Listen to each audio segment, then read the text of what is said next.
times I wanna wake you up, giving you up, go up on my own way alone.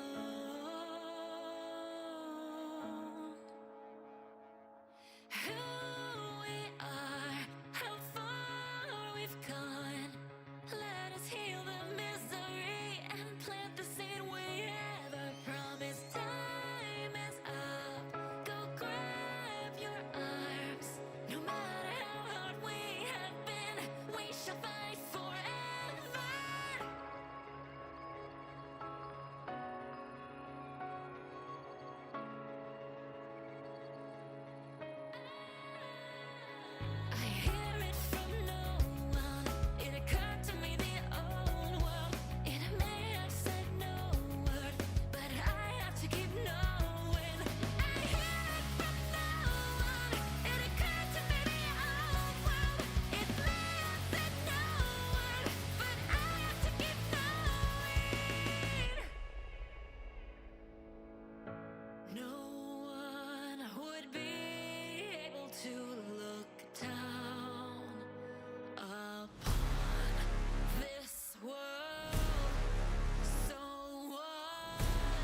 Okay, testing 1 2.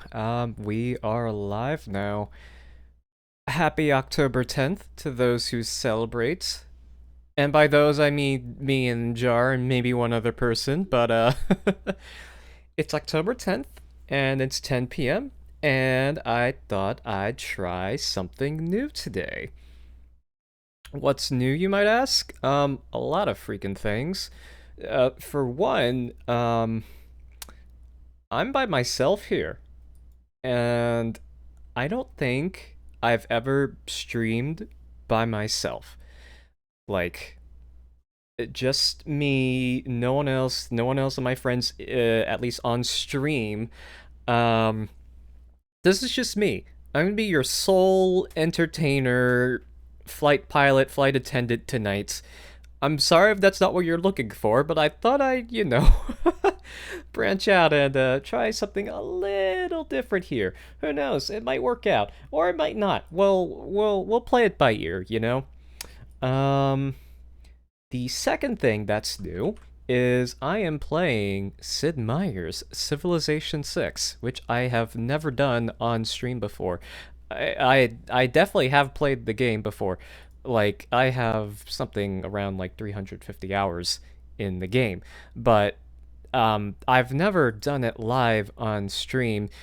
I wanted to play this game with others, and I do, but that's mostly off stream. So, um, I'm not sure if anyone else would be comfortable playing with me on stream, which is why I'm doing this solo, by myself for a first test run. And I wanted to invite others to just join and watch to see if they would like to do the same maybe in the future. So this will just be me for now, and if you're watching considering, maybe I don't, maybe I do, or maybe I don't have the game yet and I might want to join, well, come join me, and we'll see if you might be interested. So that's the background. I will probably talk about a little bit more about the background as I go on, but for the time being, let's jump into it, shall we? Here we are, Civilization 6. Running it like this. Okay, so here's what I've set up for you. I am playing as Nzinga Mbande of the Congo Civilization. I don't think I've actually played as Nzinga before, so this will be a little bit new for me. This would be a good time to bring up my kind of approach for narrating all of this. I'm going to assume that you've played Civ at least once and have heard of lots of concepts in here. This won't be a stream entirely for new players, but I will try to make it as accessible as possible.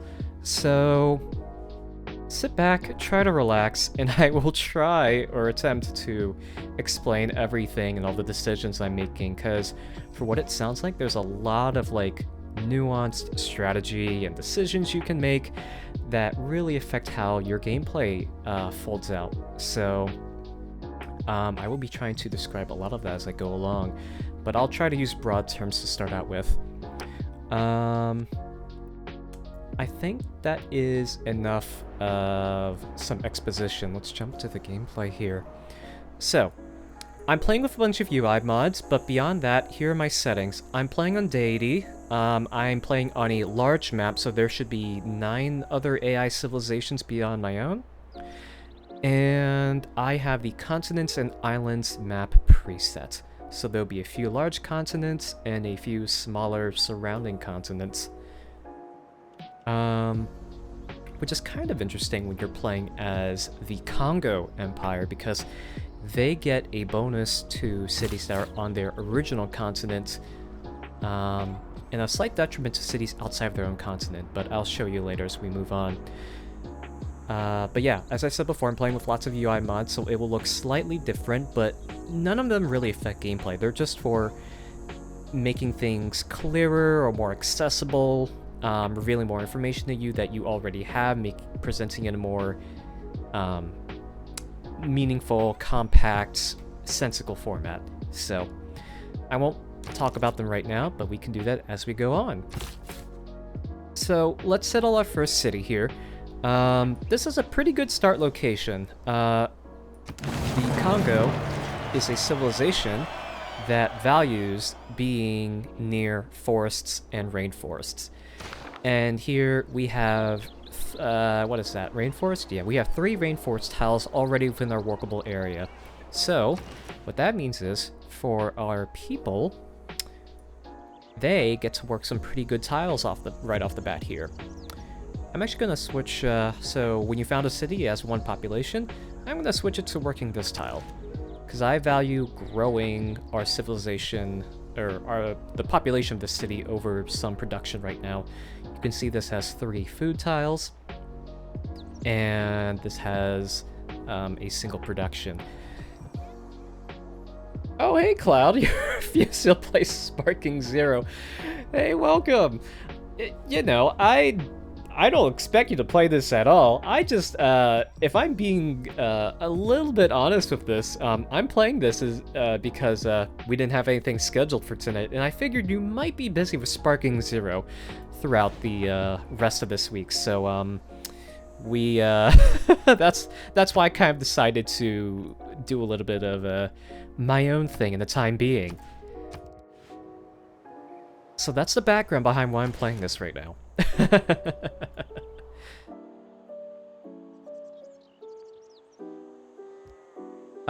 So for the time being, let's produce a scout here. I want to learn a little bit more about our environment.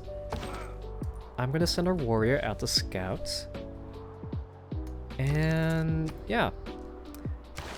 As far as technologies go, I think we should try to pick up pottery here as a good first start. I think getting that early growth through the granary will be very important for us. So the in-game audio is a little bit loud. Let me turn that down a little.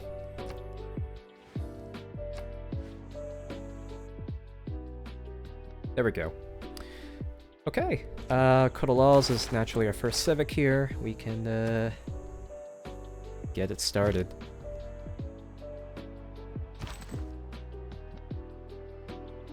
So I'm gonna try scouting with my warrior, mostly in a clockwise pattern. I don't have too much of a good strategy going into this. Other than that, we are in a relatively good area for more Congo cities. We have lots of forests and rainforests around, which will be good for putting down our unique district later on. And we've just met La Venta. Okay. So, La Venta is a religious city-state. City-states in this game are basically NPCs. They don't compete with you to win the game. They act as NPCs you can interact with and get lots of good bonuses out of. Or you can just conquer them and destroy them if you really want to. But for me, I love my city-states. They give me good bonuses, and I love trading with them.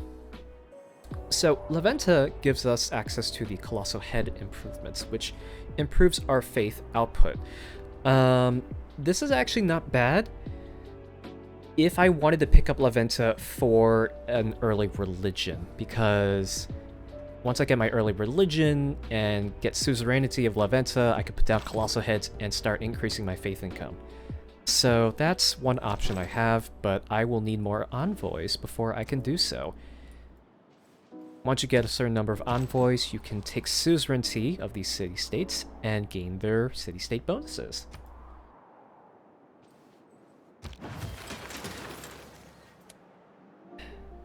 Let's see. Cloud still.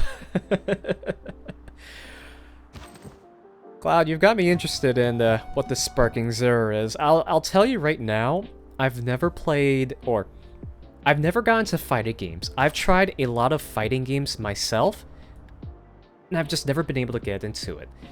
I mean, that could always change, but I've tried stuff like Smash Bros. And maybe like one time I played Street Fighter, and it just did not click for me, so that's what I'll leave you at.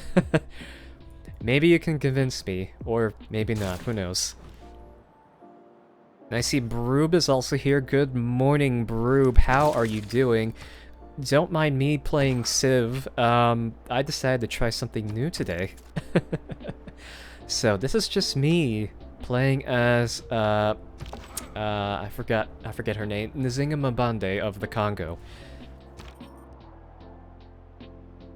Actually, I'm gonna have this warrior pick up this tribal village here. I don't want to waste the time. The wicked king pursued the lovers Juan and Maria on his swift. Ooh, that's nice. Took them. So I found the Chocolate Hills. The Chocolate Hills is a natural wonder here. Natural wonders often give bonuses for being next to them or giving inherent upgrades to their tile improvements. So you can see here the Chocolate Hills is it's a hill tile. It gives 2 production, and it gives 1 science as well. That early science might be very good for kickstarting our science production, so I might aim to put my second city somewhere within proximity of Chocolate Hills. So I've just finished pottery, and yeah, I think because I found that natural wonder, that gives me a boost to researching astrology, so I will... You know what? Let's get an early religion. I think I can afford to put off the other technologies here, so I will take astrology and move on with that. Let's see. Cloud, only good to Smash Bros. And DBZ Fighter. Hey, that's something at least.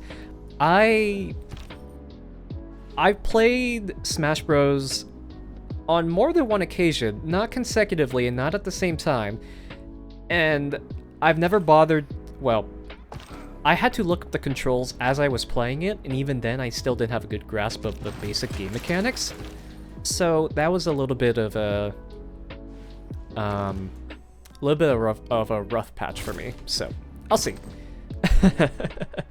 I could try, but won't be, don't expect much from me. Yes, Jar is currently drunk right now for reasons unknown. I'm not gonna ask too much about it, but try not to strain yourself too much, Jar. Oh hey, Verdant is here too. Wow, look at that.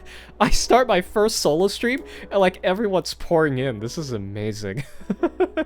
Welcome, welcome everyone. I'm glad you're all here to keep me company. Don't feel obligated to keep me company, but I'm glad you're all here to experience Civ. Verdant, welcome, welcome. I am playing Civ solo right now.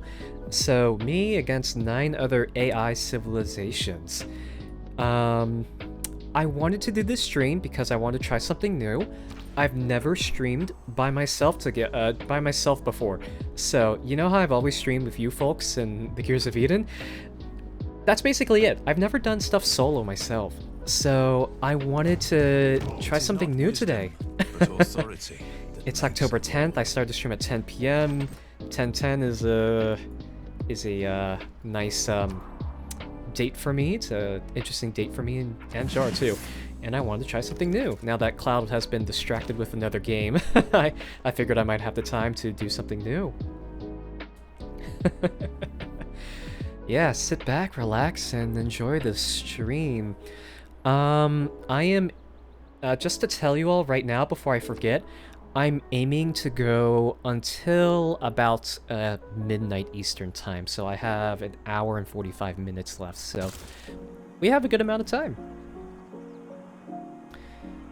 Okay, and also Verdant, I'm going to be describing or trying to narrate all of my decisions in-game and trying to explain everything I do. I'm going to try to make it as accessible as possible, but there's just a lot here that I can't cover in a single 2-hour stream, so I'll do my best, but please feel free to ask away. Civ is one of my favorite games, and I'm always happy to drag more people into the pit with me, so welcome, welcome. Okay, so I've unlocked my first government policies, so these are cards that give you bonuses. They're passive bonuses, so they apply automatically. And as you rank up and progress in your Civ game, you've got access to a greater and greater number of cards that you can slot in. At the moment, I only have 4 total cards available to me, so we can see what's good for us. Now, I've played this game lots of times, so I have a good strategy going in. We can always mix it up later, but I'll tell you what I like to do. I'm going to plot in the Discipline card here. This gives me extra strength when fighting barbarians. And God King, which gives me +1 gold to +1 faith per turn. This will be important for getting my early religion up, as well as getting me a little bit more gold income. So we'll confirm our policy and let that take effect. Now, if you're watching closely, if you look in the upper left hand of the screen, you see I've got lots of different currencies here. I'll point out one at a time, but the first one is gold. Gold works just how you might expect it. With gold you can buy lots of different units and buildings in your cities. Having a high gold income means you could do lots of different things. Faith is a very special kind of income. With faith, you use any religious build, so you can get a religion after getting enough faith points here. I'll demonstrate that once I get it, but you'll need to build up to 25 of these faith points to get started in our religion. So you can see we have 9.8 currently, and we get plus 2.1 per turn. So we'll revisit that when we get 25. Similarly with the gold here, we have 81 currently, and we get 6.5 per turn, which is actually a pretty decent amount for being on turn 14, as it were. This is our turn timer in the upper right corner. Yes, Reddit, you can pray yourself to be important. What's fun about this is that each civilization can found their own religion. So you can pretty much say, if you gather enough faith points, you can say, you know what? I'm going to be faithful and have a religion and have a god I follow. And once you get it, you can start converting your own peoples to follow that religion, and then you can convert other AI and other player civilizations to follow your religion. It's a pretty fun mechanic. So we're starting to meet a few more city-states. As I described before, city-states are NPCs that don't they're not competing against you. They are just singular cities that you can interact with to get bonuses and whatnot. So for example, I've met La Venta, I've met Bologna, and then I've just met Caguana down here. Each city-state has a different kind of specialty. They can specialize in religion, like La Venta. Bologna is a scientific one, and Caguana is a cultural city-state. Their effects aren't important right now because I need to be able to essentially control them, and that's called taking suzerainty of them. I need to become their suzerain. That will happen later once I'm actually able to. I can't right now. Yep, Jar always spreads crabs. I always tend to spread horseshoe crabs because I like horseshoe crabs. I think they're the superior kind of crab. So you might see that once my religion gets up and running. So for the moment being, we're going to route out this barbarian encampment right here. Barbarian camps are the first enemies you meet. They also don't compete with you to win the game. They're just randomly spawned enemies that don't really they wreak havoc upon your cities, but they don't try to win the game. They randomly spawn around your cities, and you generally need to destroy them before they destroy you. So that's what we're going to do right now.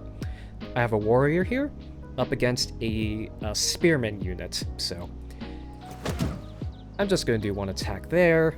I took some damage from attacking, they took some damage from me attacking, and we're going to leave it at that. As you could probably see already, Civ is a turn-based game. You take your turn, you hit next turn, everyone else takes their turn. I'm playing with 9 other civilizations on the map, and then it's your turn again. So now that it's our turn again, we can keep running our unit against this barbarian spearman, which I will keep doing. We will win this fight eventually, because I slotted in that policy card.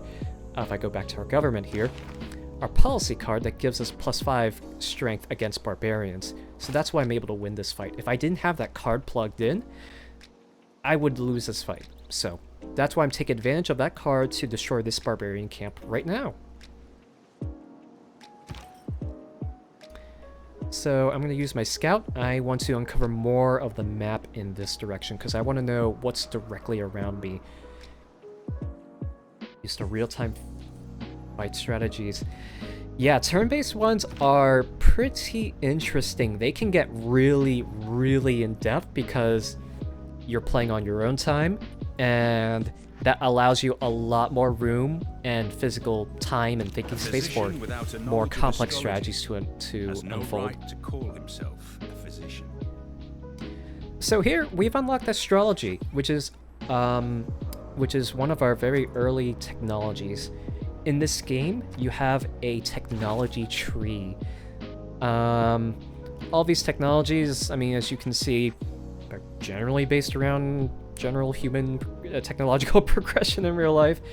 I've already researched pottery, which gives us access to a few things. A building called the Granary, a wonder called the Great Bath, and an effect. So essentially, when you complete researching a technology, you get a few bonuses that go along with it. Researching technologies allows you access to more powerful buildings, units, effects, have be it. And each technology is named after the effects that you might expect under it. So under pottery, we get things that you might expect from people learning how to make, to shape clay pots and bake them in kilns to make pots. You get the ability to store food in pots, which is why the granary building is listed under here. If I go over to astrology here, astrology, knowledge of the stars, forecasting your fate based on the stars. Astrology is the technology that you research if you want to develop a religion. So with this will help me get my religion up. And actually, why don't we flip over to our city right now to look at it a little bit more closely. I am producing a settler in my city right now. So cities are your main, not units is the wrong word because there are physical units you move around on the map here like my warrior. Cities are your main bases. Maybe bases is the more appropriate term here. Cities are your bases from which you build everything in your empire. You build units like the warrior that I mentioned before, so the one that's out here. I can build a settler, which is a different kind of unit. Settlers go out and found more cities. So by producing a settler, I'm able to have a settler unit that I can walk to somewhere else on the map. Maybe I plop it down here. And there you go. I have now 2 cities to manage. The name of the game is getting more and more cities in your empire and developing them. So I'm opting to get another early city out, which is why I'm making a settler right now. Oh, hey, Lex, welcome. You're in good company right now. I'm just going over Civ. I'm doing this by myself, but there's lots of people watching me apparently, so sit back and enjoy the stream. Yeah. You get to watch how I make my decisions in Civ. I think we've only played once with each other, so I really want to play with you and the others more often, so we have to find time to do that. Back in my city, units aren't the only things you can produce here in your cities. You can also produce buildings. Buildings, generally, they're not units, but they are things that directly improve how effective your city is. So I have a few things I could produce. I could produce a granary, which remember we unlocked with pottery. I could also build a monument, which I think you don't need anything to unlock it. You automatically get to have the opportunity to build it at the beginning of the game. We're not going to talk about culture right now because I'm going to spend like hours talking about game mechanics. But for the moment, I'll point out that we now have a holy site available. That's what I got for researching astrology. And with a holy site, I will be able to found my religion. So I need to put down one of these holy sites before I can get my religion. But before that, I want to get a settler out so I can have 2 cities to work on. So you can see there's a little bit of strategy here in just thinking about which things do you want to make first in your cities. I opt for early expansion because the earlier you can get your cities out, the faster things start to snowball for yourself. You can get more income, more gold, you can start working on more things, which is why I opt to produce more cities. We've just finished astrology, like I just said, so I think I want to...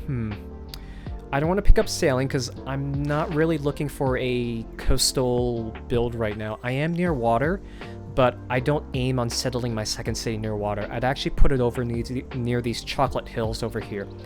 I think that'll be really useful. If I look on a special feature right now, I'll just mark that, I think I'll put my city here.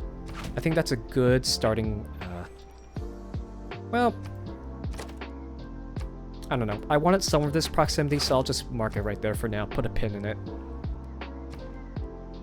So if I'm thinking, what's good for my first city and my future second city? I think I'll go for writing. Writing unlocks your first science-related buildings. And science games as a whole will help your early progression here. Sorry, excuse me. Especially because these chocolate hills, as you can see here if I zoom in, you can see the yields they give on these tiles here. Working this one chocolate hill tile gives me 1 food, 2 production, and 1 science. So having more science on top of that will greatly... it's basically working to my strengths here. I know I can settle in an area that will give me good science, so I'm going to hop in on that and really boost more of my science production. That's right, Lex.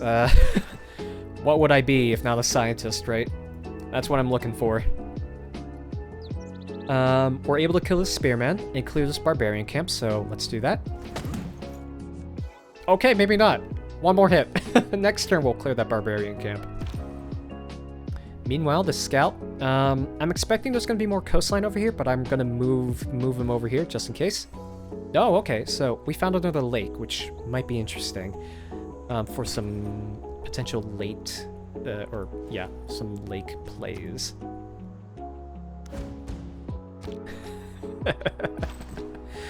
Oh, man. You know, I might have to do this more often. I've got an audience with me. I'm going at my own pace. This feels good.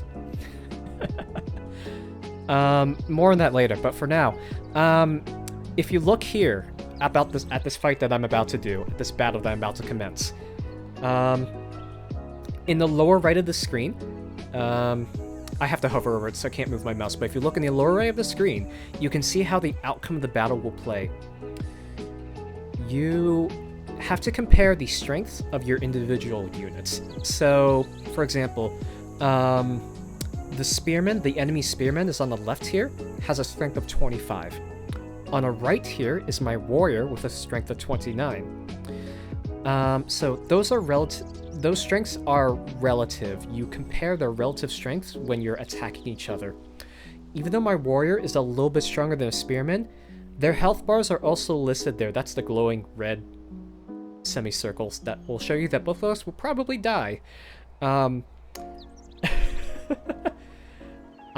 not going to kill my warrior right now because I don't want my warrior to die. This is the only military unit I have.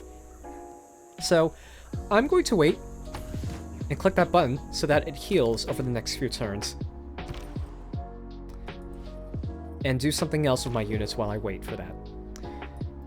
I'm gonna start moving the scout over here. Oh! Okay, look at that. We have met Pedro of Brazil. This is our first AI civilization that we've met, so our first major civilization. Pedro II, is an honor to meet you. Let's exchange information on our capital. So these decisions are meaningful sometimes, but I do want to exchange information on our capitals. So he'll know where my capital is. I know where his capital is. This gives us a minor bonus to researching things. I'll explain Eureka's later. But now, if you look on the map, here's Rio de Janeiro. That's Brazil's capital, their first city that they founded, and they might have other cities in the area, but because we decided to trade capital knowledge with them, now I know he's set up over here, and he knows that I'm set up over here. Are you going to cheat for money or be respectful of the game? Lex, I don't... Okay, I do know what your definition of cheating for money is. That isn't my definition, but I am going to show you how I make more money in this game. And that might actually be a good leeway to my next point, which is interacting with other civilizations. So obviously it's different if you're playing with other people, of course, that are managing their own civilizations, but this is an AI, so I'll explain a little bit about them. AI civilizations are getting to win the game, just like you are. They have lots of different aspects associated with them. You can see what government they have, what your relationship to them is. Because we just met them, they have they're neutral to us. They have no grievances with us. That makes sense. We just met each other. They have their own agendas, so how they generally play the game and how they will interact with other civilizations. That's what an agenda is. It's basically their philosophy for playing the game, essentially. It's how they play the game. So here, Pedro II has an agenda called Patron of the Arts. It says here, they like civs that don't compete for great people, and they want to be the civ that gets all the great people. I will briefly outline great people. Great people are people that, if you gather enough points for that specific person, you can recruit them into your civilization, and they have passive bonuses that take effect immediately. So great people are things you want to be playing for. One of the many things, but great people is just another facet of that. That's all I'll mention on that for now. I do want to describe how I'm going to interact with them. But first, do they have the ability to attack first, or do you have to break the peace? That is a great question. Going to war requires that you either denounce them, which is publicly saying to the world, hey, I hate this guy, I might fight them soon, or you can declare a surprise war saying, I'm going to fight you right now and take you off guard. So either side can do both. I can denounce Pedro II, and then 5 turns later, as you can see here by the tooltip, once you denounce someone, you can take wait 5 turns and then declare war on them. Or I can declare a surprise war on them right now and go to war right this very instant. The difference between the two is that you get a different number of grievances. Grievances is yet another facet of diplomacy that I'll talk about later. But basically, taking people off guard and saying, I'm going to fight you right now is seen as more, bad and not good for the international community. So you generally want to denounce and then declare war later if you care about grievances. But you can do both, and they can do both to you. They can denounce you and then declare war, or they can surprise declare war on you. It really depends. So, yeah. Both of us can do either, is the answer to your question. Let's look at the relationship tab here. I think that's the other tab that I'll introduce here. I want to be friends with Pedro because he's the first guy I've met, and I generally don't want an early war. I only have 1 city and 1 military unit. I'm not looking for a war right now because he will run me over if I do. So what I'm going to do is send a delegation to him. It's not too important to understand what a delegation is exactly. All you need to know for now is that gets me a little bit of a boost in my relationship. Right now I have -4. That's just, yeah, he just met me. Maybe he doesn't like how I look or something, doesn't like my face. But by sending him a delegation, I can make things a little bit more favorable and hopefully temper whatever war spirits he might have, if any. So that's how I'm going to manage this relationship right now. I'm hoping that eventually this first impression thing will decay and that I will be able to declare friendship with him at some point. That's another game mechanic I'll describe later. But for now, you can see in the upper right corner, these are the list of all the civilizations we've met. Here's Pedro II. I can access him and talk to him whenever I want by clicking on that icon. So that's where he'll be. I know he's over here to my left, so I will probably want to also start settling to the left a little bit more. I think that's it for now, for this turn, so let's keep moving.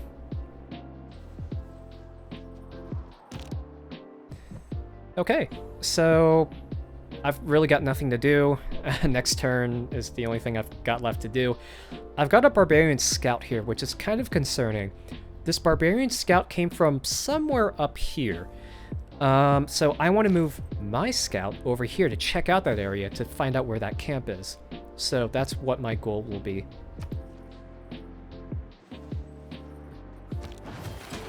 Am I Dr. Deity? Well, what else would I do if not play on Deity? I've played on Deity for basically all my games. Definitely not when I was starting out like years ago, but now I exclusively play on Deity.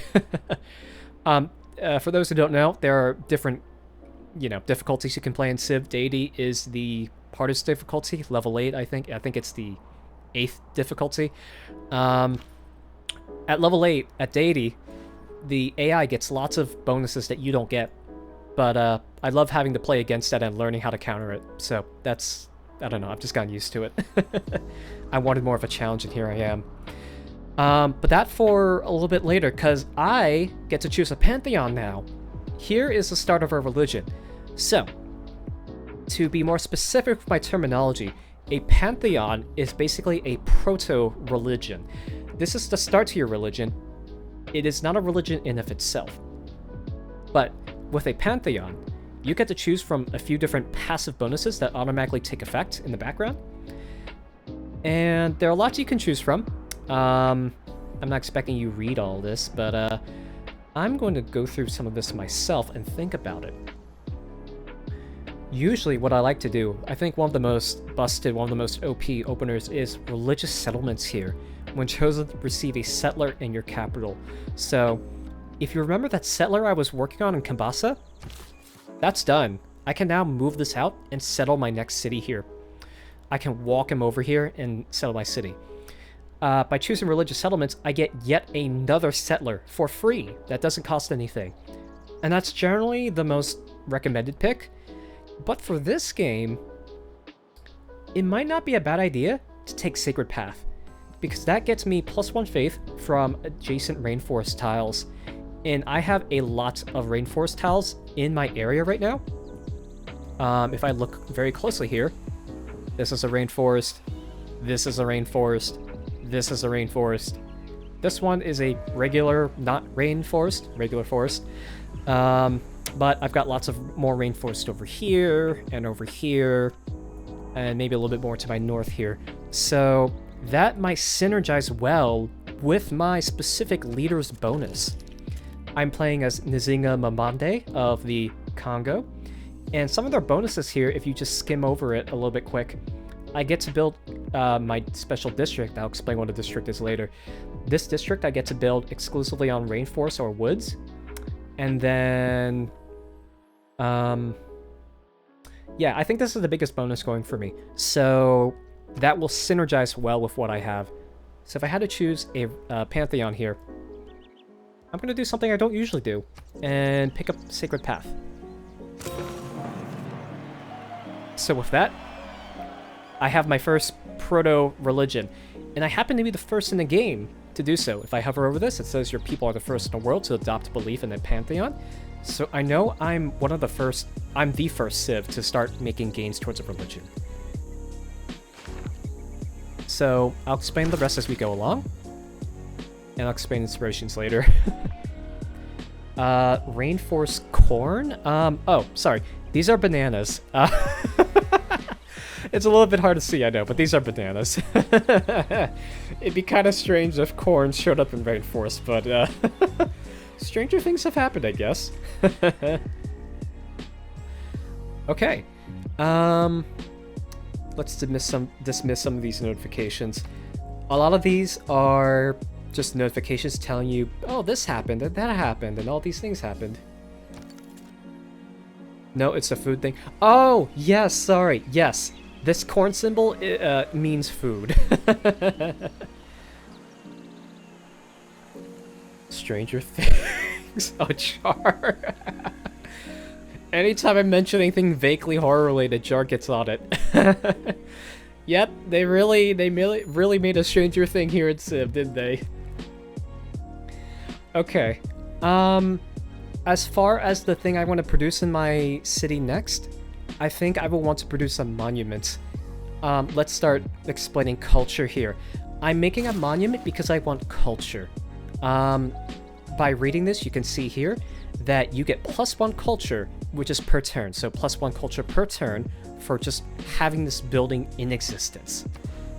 If you look in the upper left corner here, I'm currently gaining +3.1 culture per turn, and once this monument is finished, I will get +4.1 culture.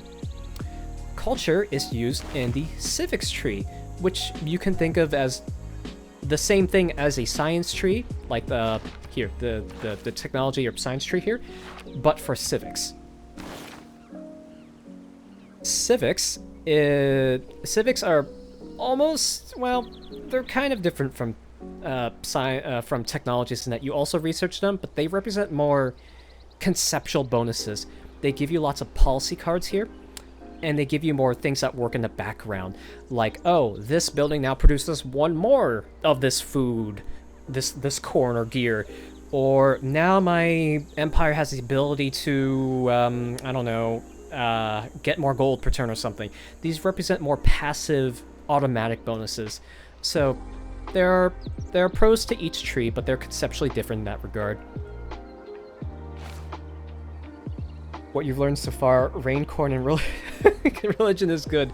Yeah, there are a few things that are bad in this game, Verdant, but the real draw and depth here is really deciding and strategizing on what you want to go for.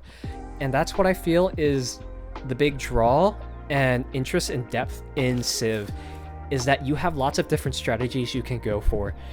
You can choose to go for an early religion like I am right now, or you can decide to rush, you can go for like a coastal ocean going build where you build harbors and build boats instantly.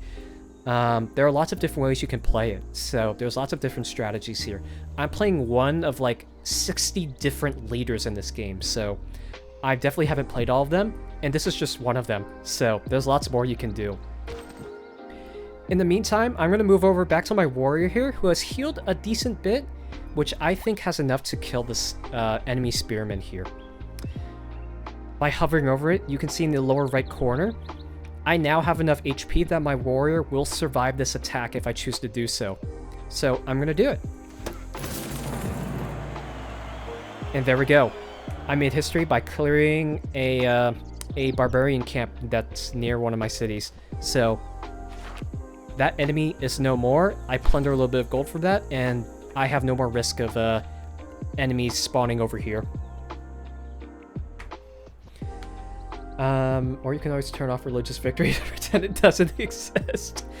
Religious victory can be interesting to play at certain times. You can definitely cheese it, but it's interesting. I don't think I've ever won a religious victory now that I thought about it, so I might have to do that this game. I don't know. I'll have to play it by ear, because maybe I'll play a good religious game today, or this time, or maybe I'll play like a scientific game. I don't know. I'll have to think about it. Does your starting location influence your strategy, or does starting location based on more based on your starting leader? So that's a great question. Civilizations, when the map is generated, will have a preference as to which terrain they spawn in. So again, as the Congo civilization, they have a starting bias towards forests and rainforests. I think more so towards rainforests. It's not listed here, but that's what happens in the background when the map generates. So that's why I'm kind of like more, yeah, I have lots of rainforests around me. Same thing for Brazil, actually. Brazil also has a starting bias towards rainforests. So if you zoom in here, you can see that this tile's a rainforest, this tile's a rainforest, and then I guess these two are regular forests. So you get a bias towards which kinds of terrain you spawn in. So that is definitely true. And as for the first part of your question, yes, your starting location also I mean, it works both ways, really. Your starting location can also influence your strategy. I, as the Congo, want to spawn in rainforests here, but there's a chance that I could just spawn with like one measly rainforest tile, and the rest around me is just desert, which is not very productive towards me. I will have to change my strategy then. Maybe I go towards a more industrious build so I can get more use out of the land. It all depends on what you spawn in and making the most out of it. Actually, while I'm on that subject, I'm going to jump in here and say, you know what? I want you to work this tile because this tile's a little bit better for me. And I'm going to leave it at that.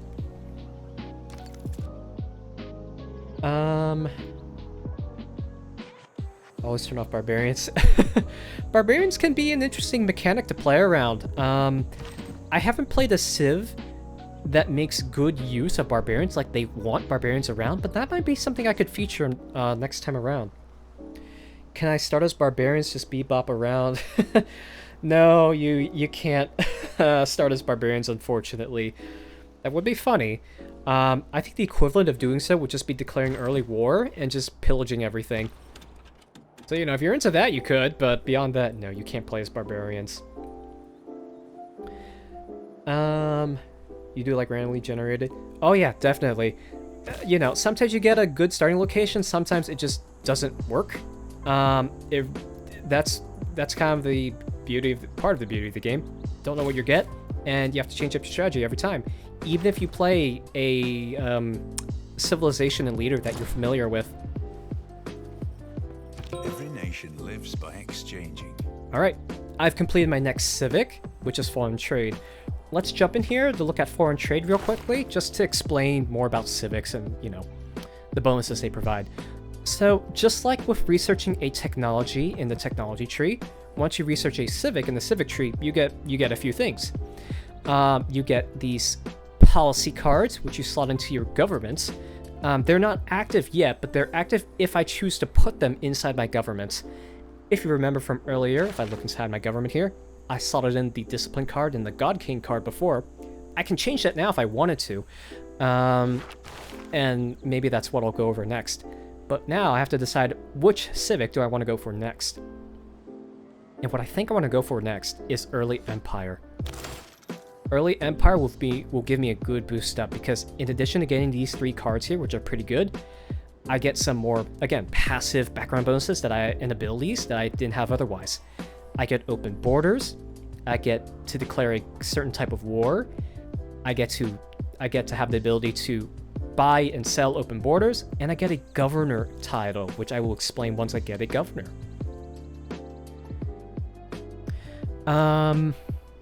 Yeah, let's take a brief diversion here, like a minute to talk about boosts. Boosts here, you can see here, 2 boosts. Grow your civilization to at least 6 population. If you fulfill the requirements here, you get an automatic bonus towards unlocking this civic here. So if I grow the total number of people living in my cities to at least 6, I shave off 40% of the time I would spend researching this. So I'm going for this because I know I will be able to fulfill this boost. If you look here in Kabasa, I have 3 people living in the city right now. I'll be able to get that up to 6 in maybe 10 turns. Well, I'd say more like 15 or 20, but it shouldn't be too far along before I do that. The same thing applies to technologies here. Once you meet the boost requirement here, you get an automatic boost in researching or developing the civic or technology. You can see here that I have writing boost from meeting Pedro II, meeting another civilization, so that's time shaved that I would have had to spend otherwise, so that's why I try to aim for that. The best thing about this game are giant death robots. Oh boy, we're a long way off from giant death robots, but that'll be really fun once I get those. It'll depend on how I want to play this game too. Oh, Verdant, wait until you see the late game military units. The giant death robot is the final military units, and it's really fun. No spoilers yet, but you can probably guess what it is. It's a giant robot that brings death upon to your enemies. Nothing more to be said there, right? So I'm going to swap out God King because I've already got my Pantheon, and that's all I need. I'm going to put in urban planning because I want my cities to have more production. I only have one, but one is better than nothing. And actually, let's see. Oh, right. That's a little interesting, actually. I'll think about that later. I don't want to dive into that topic right now. Oh, God. This barbarian scout is going to capture my settler, and I don't want that to happen. It needs to go away right now. I'm gonna move you back in here.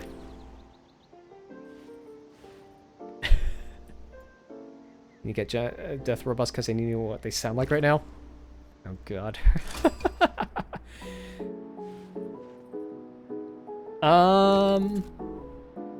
Yeah, let's, I'll play that through. I'll play this game through until we get a giant death robot. Alright, I've met Solomon. Solomon Kanoni, who is the leader for the Ottomans, the Ottoman Empire. Let's hover over him for a minute. Again, like with every leader, he has his own unique agenda. His is called Lawgiver. He wants to keep his citizens happy and loyal. He will like other civilizations that also do the same thing. That keeps their citizens happy and loyal. And they will dislike civs that don't do that. Oh my god, Brittany. Hi! Hi, Pinky! Welcome to my solo Civ stream. Man, this is quite a crowd we've got here. I'm glad y'all have made it. I decided to solo stream, and it's going great. I get to hang out with you all. Just walk through a very serene and calm game of Civ. This will be meant to be accessible to folks. I've been explaining things as we go along because we have some new time players in the chat. And I want to get more people interested because I really like this game, and I want others to be able to indulge in that. Okay. God, I'm gonna move this warrior over here. All right. Let's see. The Ottomans are south of me, so I have to take that into consideration.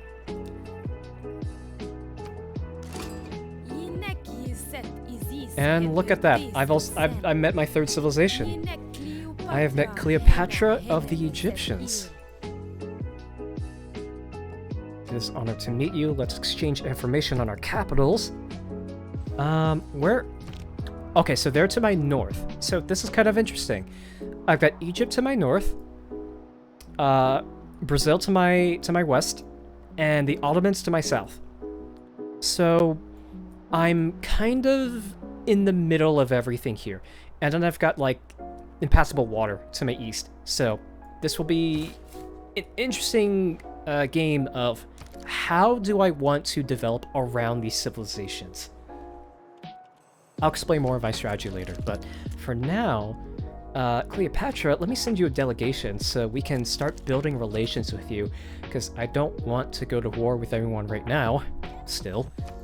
This is definitely not the right time to do that. In the meanwhile, I need to uncover these last 3 tiles here. I don't know what's in there. My warrior, I'm probably going to move back to my city so it can heal a little bit better. This scout, I'll move over to my southwest to uncover more of the terrain over here, besides Caguana. Writing means sharing. It's part of... Okay. Writing. So, that's another technology research. Let's open up our technology tree. So writing gives us access to the campus, the library, and the Edamanaki, which is a wonder that you can build. I'll explain wonders a little bit later, but for now, the important thing for me is that I've got a campus. With that, I've now discussed 2 campuses, the Holy Site and the campus. 2 districts, the Holy Site and the campus. Let's zoom to Kabasa here. I now have these 2 districts available for me to build. I want to get a holy site down at some point to start working on that religion. I think I will put my holy site right here. Okay, let's talk about districts now. Districts are also buildings that you build in your cities, but they're special buildings if you want to think about it that way. They are essentially extensions of your city. They are like additional city tiles that you put down physically and hope that you get the ability to put more things down in it. So that didn't make much sense. Let me rephrase that. I'm gonna buy this tile right here so my civilization can work on it. I'm actually gonna cancel the monument right now. Click on the holy site and slap it down right here. Are you sure you want to build a holy site district here? Yes. And I'm gonna delete the tag that I put down. So that locks in the holy site. This is just a reminder to me to say, go build it at some point. I want to build it and I'm not going to forget. So with that holy site down now, I'm going to switch back to monuments here. I'm going to switch what I'm working on. When you switch what you're working on in your cities, you don't lose all the production you put into it. It's saved for later. So that's why I'm able to switch back and forth between the 2.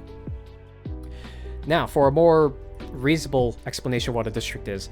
A district is basically like an additional city tile, except for specialized buildings. You have different districts based on different gains you want. So a holy site is good for putting down temples and I'm forgetting the other specialized buildings you can put in them, but you can think of temples as like, temple is a building you put in a holy site, a library you put inside a campus, and then you can put in other buildings in other districts. There are lots of other districts we haven't unlocked yet. So, for the time being, I only have 2 available to me, but that will grow as time moves on. Once this holy site finishes, it will give me some bonuses, but I can improve that by putting more buildings inside that holy site. So it's essentially like doing things in the city center when I'm putting down the monuments here. A monument goes in the city center, any temple goes in the holy site, and then, I don't know, maybe I put a campus right here. And the library goes in a campus here.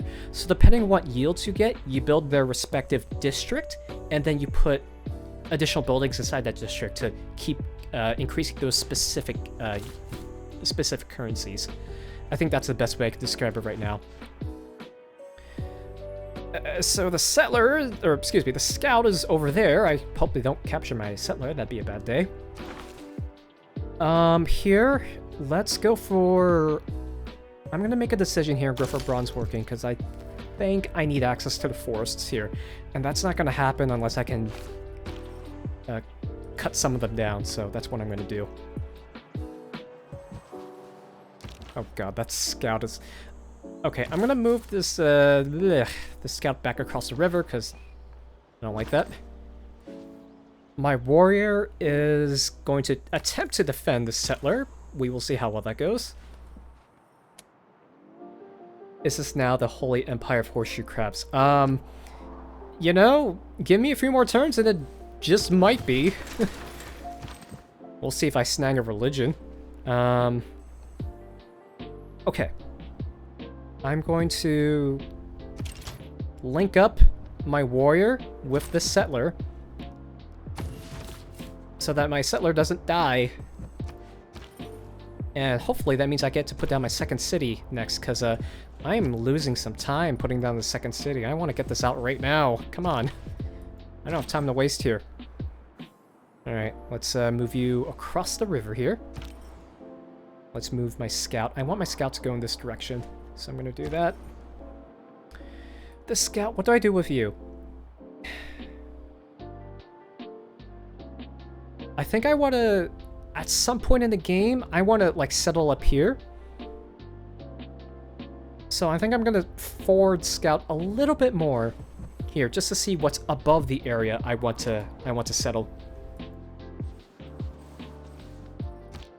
Okay, that scout is getting dangerously close to me, so I'm just going to hole up here and hope that nothing too bad happens. Oh my god, okay. Okay, alright, this is fantastic. The scout destroyed my warrior, and captured my settler. I probably shouldn't have let that happen. Okay. I have no units in the area. I'm going to repurpose the scout to see if I can't do anything there. I probably can't, but this is a little bit bad now. Oh Who god, what's deserves that? more credit than the wife?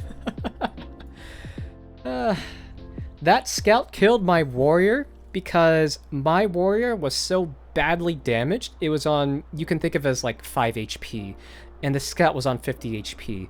Even though the scout was, you know, it had a strength of like 8 versus my warrior 16, for example, that is still enough to kill the remaining 5 HP my warrior had. So that's kind of how this kind of trading works. The combat in this game works. You first compare how strong each of the individual units are, and then whichever unit is stronger will start to have more and more of advantage the larger that gap is. So combat is based on how relatively strong or weak your units are against the others. I'm gonna pick up a warrior here because I want that settler back. And with a difference between 50 HP on that enemy scout here and 5 HP on my warrior, that's basically a death sentence for my warrior, so I probably should have known better. Okay, so that scout's running off with my settler, and I want it back, so what I'm gonna have you do is this scout's gonna come back and try to intercept that enemy. Oh, thank you, Solomon. Sometimes the AI will just give you encouragements and pat you on the back, saying, hey, you're doing a good job, I like what you're doing here. You too must possess the wisdom of Solomon, for your nation is made of many people who live in harmony. I think that's based off of their agenda, as I've said earlier. So if I go back to their screen here, yeah, their agenda here. Oh, okay, here we go. Their lawgiver agenda, which means he might be praising me for keeping my citizens happy and loyal. I think that's what's happening. I think that's the deal here. Do we have 10 people watching? We have 6 right now. I think we had 10 earlier. Holy Jesus Christ. Which is one of the great profits you can pick up. More on that later, though. In the meantime, I want my settler back. Yeah, my settler's not in too good of a harmony right now. I need my settler back, please. I spent so long working on it. I kind of want it right now. Alright, I just finished my warrior because my first one died. And I'm gonna build my holy site to finally start getting my religion up and running. I'll explain how that works a little bit later. Oh my god. Like air conditioning that brought down the Roman Empire. With air conditioning, their windows were shut. Oh hey, XTD Warranty, thank you for the follow or subscription. I forget what Twitch's thing is. But welcome to some Civ 6 gameplay. You're in good company right now because I'm explaining the game for everyone. Because half of us don't quite know how the game is played. So I'm working on that right now. You're seeing some very unfortunate decisions made by me, but hope you can stick around to see me work through them. Okay, so it's governor time. I unlocked a civic called Early Empire, which gives me access to my first governor. Governors are kind of like passive units that you assign to a city. One governor can work in one city and give their bonuses to that one city. There are some exceptions, which I'll explain later, but that's basically how the system works for now. There are 7 different governors you can choose from, each with their own bonuses. I don't have time to explain them all right now, so I'm going to pick up Pingala here. Pingala is a pretty good all-around good pick. Pingala starts out with this first ability here called Librarian, which gives you which gives me a 15% increase in science and culture gained by the city. So I'm going to hit this appoint button to claim him, and then I'm going to assign him to a city. I only have one right now, which is Kabasa, so I'm going to click on there, click assign, and now if you zoom in a little bit, his little icon is there. In 5 turns, he will start working in a city. He is essentially taking 5 turns to establish himself. but after 5 turns, his effects will start taking place.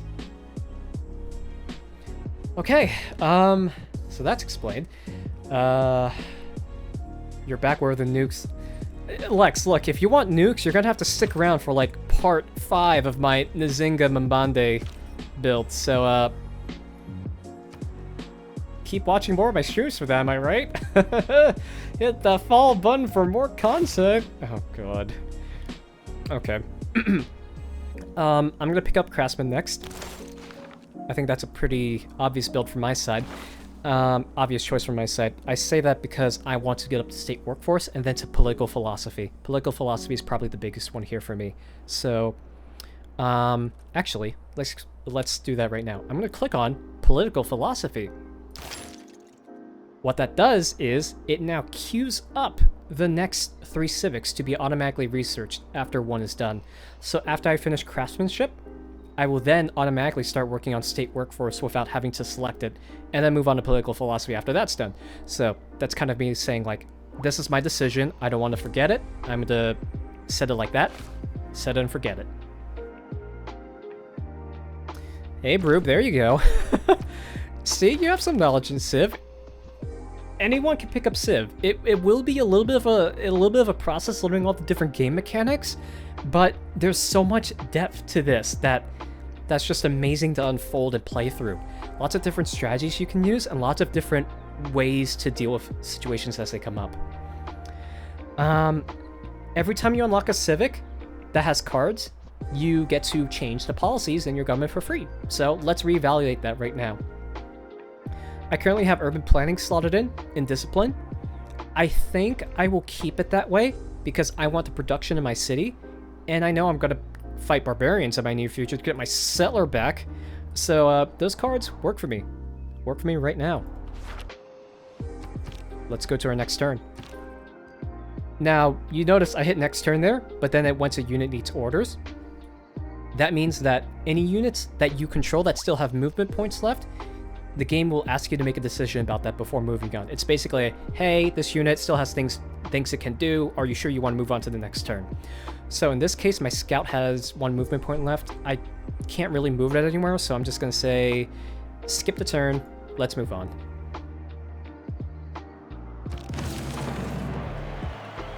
And there we go. My holy site is down. I can start working on my religion. So, if you noticed before, I picked up my proto-religion, which we call a pantheon, and now this is where I work on my actual religion. I've put down my holy site, and I get a little bit of a bonus because it's a pretty good holy site. It has an adjacency bonus of +3 or higher. I'll explain what adjacencies are later. Just know that that means it's a pretty good district that I put down here. So this is my new holy site. Looks a little bit bare bones right now, but this thing will put out faith for me. You can see here that it produces 4 faith per turn. So I now get +5 faith per turn. So that's pretty good. Pretty good for now. Now, let's layer on some more currencies if that wasn't enough for you. In order to make a religion, I need to hire a great prophet, which is a kind of great person. I'll click on this great person tab over here, and if you remember my explanation about great people and that they're just like famous people throughout human history that you recruit and give you passive bonuses that apply automatically, a great prophet is kind of a special great person that it allows you to make a religion. You can't make one without a great prophet. It doesn't really matter which one you pick up. The names and icons here are just more for flair and style. But you can see here that I'm now on my way to making a great prophet. I'll pick up whichever one I can pick up. Again, it doesn't matter who I pick up, just that I have one. So with my holy site, I wonder if it says somewhere. You know what? I'll go to the next turn, then I'll explain it. Browse the great prophet resumes. All the great prophets work the same here. There's not one that's better than another. They all work the same. Here, which do I want here? I've completed my holy site now, which now lets me work on getting a great prophet. A holy site will give me +1 great prophet points per turn. So after 25 turns, I'll get a great profit here, just by virtue of having this Holy Site District down. With a shrine, though, again, this is the part where I explained earlier, where now you can build buildings that are specific to the Holy Site District. I can now make a shrine in my Holy Site District. What a shrine does, as you can read here, it gives me additional +3 faith. It gives me a citizen slot, which I'll explain later, and a great profit point per turn. +1 great profit point per turn. That's what I need to get a great profit. I need 25 of those great profit points, and building a shrine will give me another +1 per turn. So now, once I finish it, after I finish this in 5 turns, I will get +1 from the district itself, the Holy Site District, and then +1 from this shrine here. So that will essentially, after this is finished, give me +2 great profit points per turn. So that means in about 13 turns, I'll get a great profit. So that'll essentially cut my time to a religion in half. So I want to do that. Do I get a Holy Hand Grenade? You have to count the 13 for that. Just don't skip over any numbers in between, though. But you can. Yep. Oh god. Okay. Let's see here. So, I moved this scout over to the left here. I don't see my settler, which is highly concerning. But I've run into this barbarian camp, which might be where they're trying to bring it. I don't know. In either case, my scout has gained enough experience to be promoted. Military units have experience that they gain through mainly fighting other people. So I'm just gonna select something real quick here. By having a level up or promotion, you could choose various passive bonuses for it. So I'm gonna say I want you to move faster in woods and rainforest, because that's perfect. I have lots of woods and rainforest around me. I want you to be able to move faster in that. Okay. This warrior, again, I want to find my settler. I'm not sure I'm going to be able to at this point, which is really concerning to me, because I just wasted a bunch of time looking for it. Oh my god, there it is. Guys, I found it. It's here. Okay. Okay. I'm going to try to surround this settler so I can capture it. I can take it back. Yeah, that settler is moving. So, you over here, and I'm just gonna have you skip your turn for now.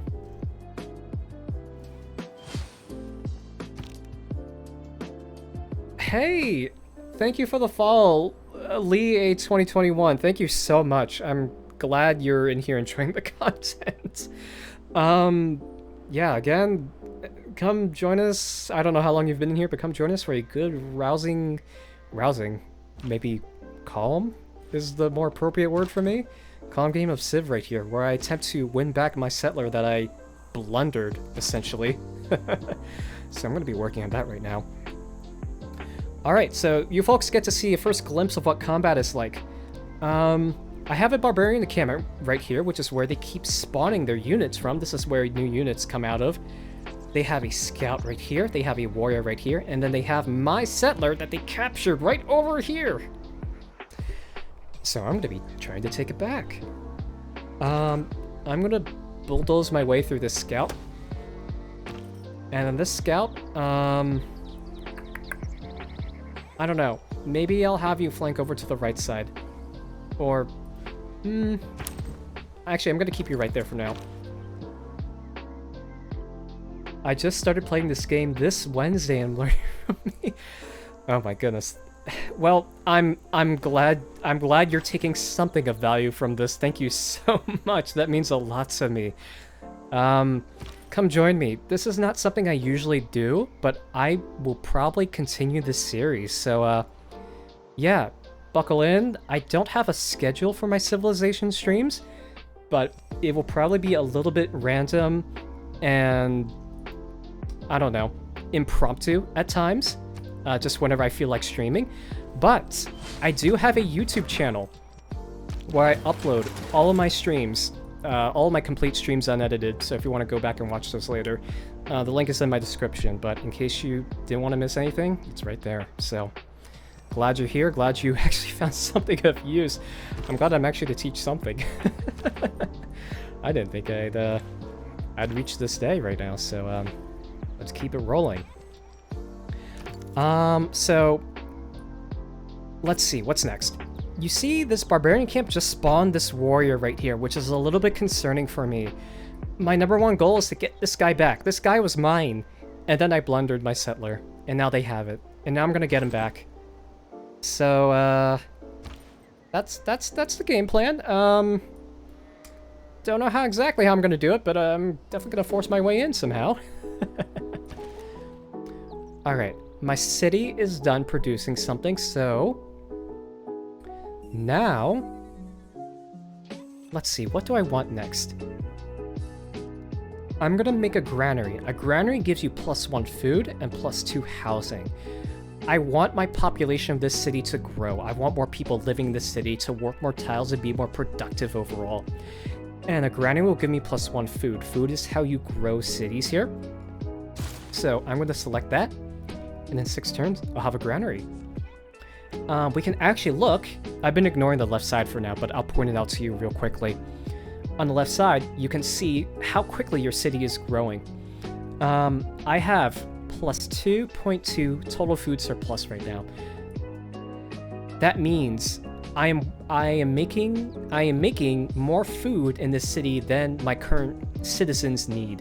I have 5 people in the city, and each person in the city takes 2 food to sustain. So if I wanted to keep this at a neutral level with no growth or no decay, I would need to make 10 food. And I'm already producing 10 food already.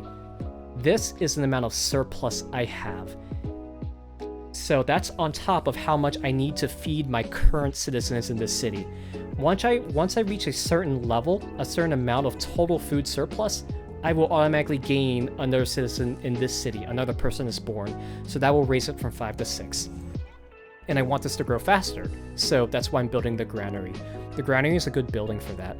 It gives you food and it gives you housing. Which I will explain housing later, because that's probably enough information to digest right now. Okay. Without craftsmanship, inspiration. I'll ignore that for now. Things have gone from mildly bad to pretty worse right now. This camp just spawned another unit. This barbarians, the enemy here, just spawned another warrior. Like, it moved this spearman out from here. If you remember last term, the spearman was standing here. It walked out, and then it spawned another barbarian warrior right here. So, here's the problem. I want this settler, which I'm going to capture with the scout. My settler is back. And now I want all these guys to go away. That's not good. I need to find some way to do an exit strategy here. What shall I do in this situation? I'm going to fortify here. And hopefully that warrior... I know these two are going to attack my warrior. I know it's just going to happen. So I'm just going to wait to see. I'm going to fortify there, and hopefully this guy can tank all the hits. I've researched a civic, which means we have new policy cards to slot in. But you don't have to change your cards. You can keep them the same. I don't want to change them. I'm still fighting warriors right now. Or, excuse me, barbarians right now. So I want to keep this +5 combat strength when I'm fighting barbarians. I don't want to lose that edge I have over the barbarians. That's really important for me. So I'm just going to back out the screen. I don't need anything right now.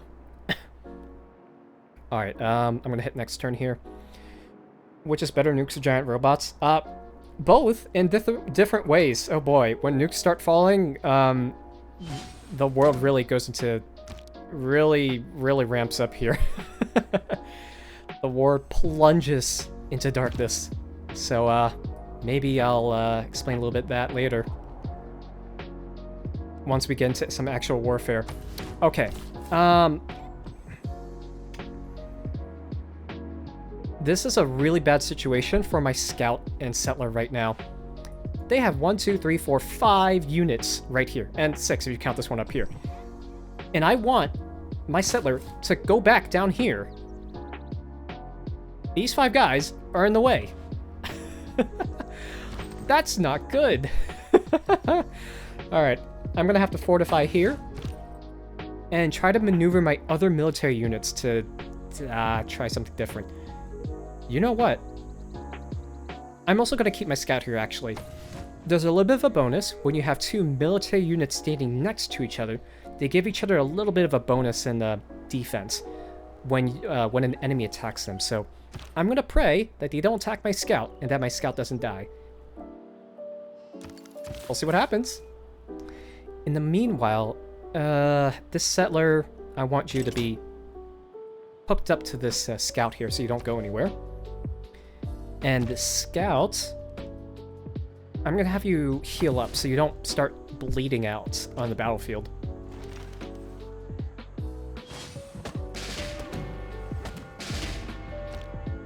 Okay, so things went from bad to incredibly worse. Both my scout and my warrior died, but I might have an opening here. Let's run you over here. So many enemies. Yeah, this is what happens when you're overrun with barbarians. This exact thing happens. I'm gonna attempt to see if I can run away with my scouts. Which may or may not be possible, honestly. You know what? I have an idea. Hello, Egypt. I have a deal to make with you. Which you will take. Will you give me any gold for this? Oh my god, you'll give me gold on top of just giving me open borders. Okay. I'll explain what I'm doing right here in a hot second, but I'm just trying to squeeze as much gold out of the AI as I can right now. Okay. So, this is probably your first look at trading with other civilizations. You can exchange lots of different things. You can exchange gold. You can exchange gold per turn. So, if I didn't have any of this, and just said, you know what, I'm going to give you 3 gold for 30 turns. That means every turn, I give 3 of my gold to Cleopatra here. That's what gold per turn means. And then this regular gold icon up here means that you give them 100 gold right this instant. That's a flat amount. You don't give them any more gold after it. So those are 2 different ways you can exchange gold. Another thing you can trade are open borders, which I want right now. Open borders allows you to go through another civilization's cities and territory. I want to do that right now because that's my only escape route against the barbarians. So I'm going to say, Cleopatra, what if we exchanged open borders with each other? I will give you permission to walk through my territory if you give me permission to walk through your territory. And then I decide to ask them for some more gold, and apparently they'll take it, so that's free gold for me. So I figured I might try it, and it worked. So I'm going to accept that deal. And there we go. Deal accepted. Okay, so that's it for now. Okay, there's nothing to be said there, but all right, now that that's set, I'm going to retreat with my scout and settler towards Rakadet, one of their cities, because I don't want to be with the barbarians right now. Oh my god. Their chariot archer just walked in front of me, which honestly is a lifesaver. Thank you so much, Egypt. I appreciate you being there. I'm going to hide behind you and run away. I'm taking advantage of the AI here, but like honestly, I want to get away. So like, holy crap! Thank you. I'm gonna walk away from that now.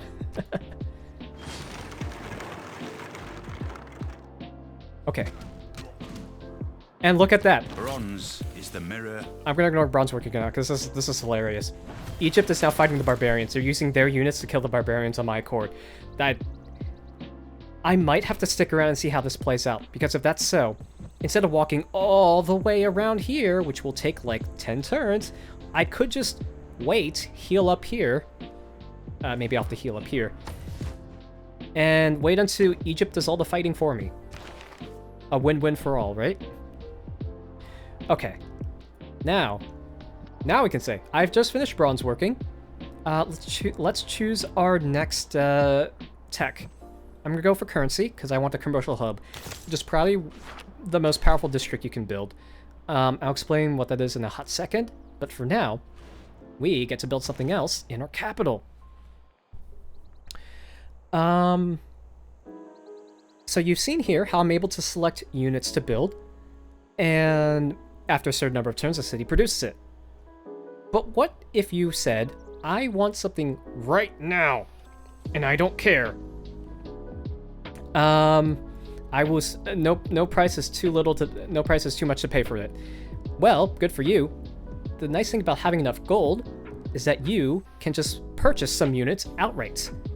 So what I'm going to do is purchase a trader here, and then have my city work on the settler.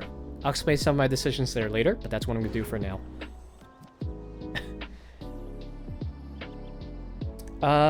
Vernon, back to your previous comment, you stored them for gold and a chariot archer. So that's actually still their unit. It's not mine, but they just happened to walk out in front of me. I didn't actually buy it off of them. That's just their unit. They walked it in front of me for whatever reason, because they want to take care of the barbarians, I guess. So, just to clarify that previous point. Man, Egypt is like my best buddy right now, because they... Not only did they give me open borders and gold so I can hide inside their cities, they are fighting the barbarians for me. Egypt is my best bud right now. I'll send them a friend request later. Leah, do we need to save some golds, or can we just use them when we have extra golds? So that's a very good question. In general, gold sitting around is potential wasted or potential lost. I had like 185 gold there that I decided to spend on a trader right now. I did that because traders allow me to get more gold in return in the long term. So in return for this upfront investment of 185 gold, I'm trading that for the ability to get more gold, to get it started, to get it snowballing down the road. If there's something you know you want to buy, you save up for it and you buy it when you can. There's basically no incentive to holding on to the gold that you currently have. You can almost think of gold as like stockpiled production. Gold is like your kind of like second source of, I want something done, I want something built, and all my cities are busy with something else. You can use gold to expedite that. So, for example, I decided to spend my gold on a trader, but I could have just as easily spent it on a scout or a warrior or other things as well. You can even buy settlers, which is pretty nice. So that's kind of the mindset you have when you're managing your gold. So save for something and spend down consistently, is that the same throughout through the end of the game? Generally, yes. I have 4 gold currently, a +3 gold per turn, but once I get the gold train started, you will see this go up pretty dramatically. But yeah, generally, gold in the bank does nothing for you. Spending it now on things that will get you more gold per turn later, which you then spend on more things that you can then spend to get more gold per turn down the line. That's kind of how the positive feedback loop works. You spend it on whatever you think will help you at that very moment. And if you're indecisive about it, I mean, sure, yeah, you can obviously sit on it. Nothing bad will happen if you do. It's just that it's a little bit of like opportunity cost. I think that's the best way to describe it. By not spending gold, you are potentially losing out on some opportunity cost that you could have done otherwise, that you could have potentially captured otherwise. It is equally important to have a happy and engaged workforce. Okay, as so it is to have we are now in a new era. Let's explain the eras here. So, let's preface this by looking at our technology tree. All these technologies are split into different eras. All these texts are located in the ancient era, and as you research more and more of them, you can eventually start looking at things in the classical era, which is up here, and then the medieval era, etc., etc. They represent, different time mile markers in humanity's scientific explorations and whatnot, right? Eras are important in this game because at the beginning of every era, you get to make a dedication. So, we don't need to cover these for now, but a dedication is, again, another kind of passive bonus that takes effect automatically in the background. Let's look at what we have right now. We have 4 to choose from. We have a normal age, so depending on all the things you did in the previous age, you can either get into a normal era, a golden era, or a dark era. I did as well as I expected. I'm in the normal age. I get to choose one of these bonuses for me. So let's look at this for the first time.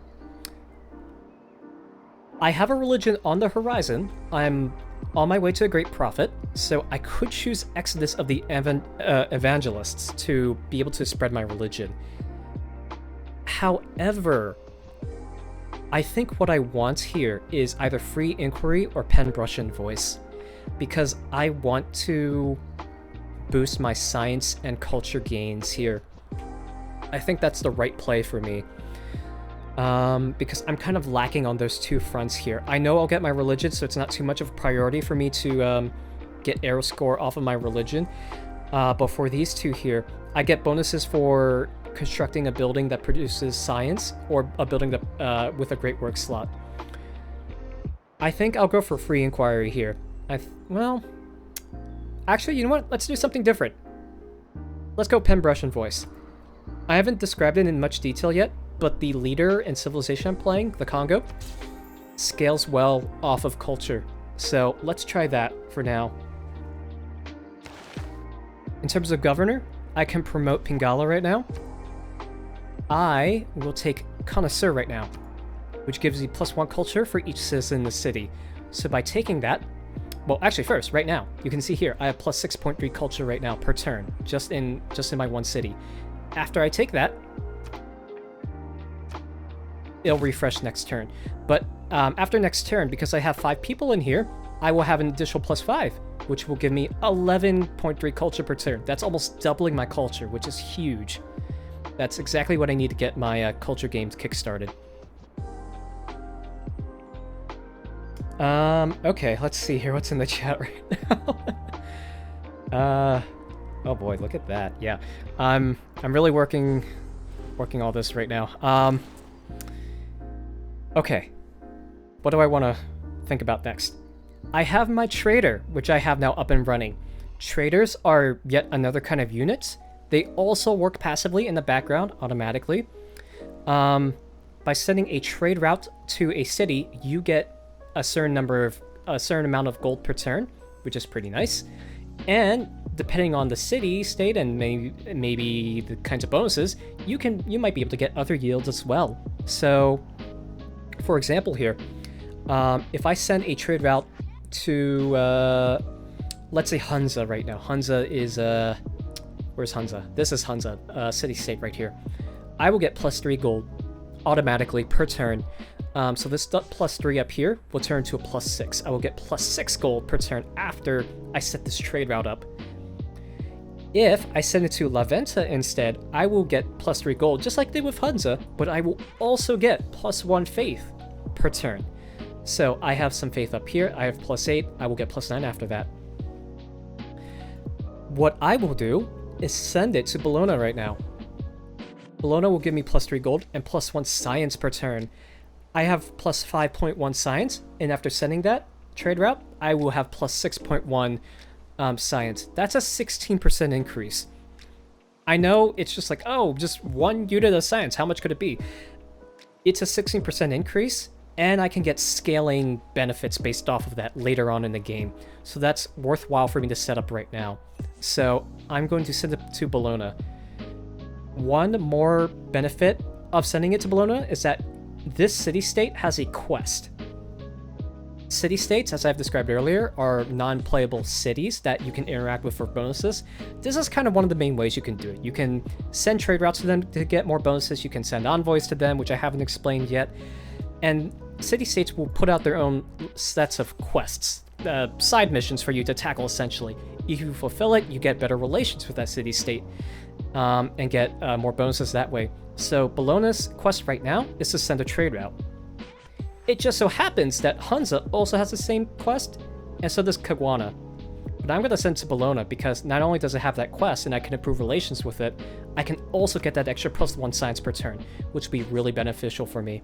So I'm going to begin that route. And there we go.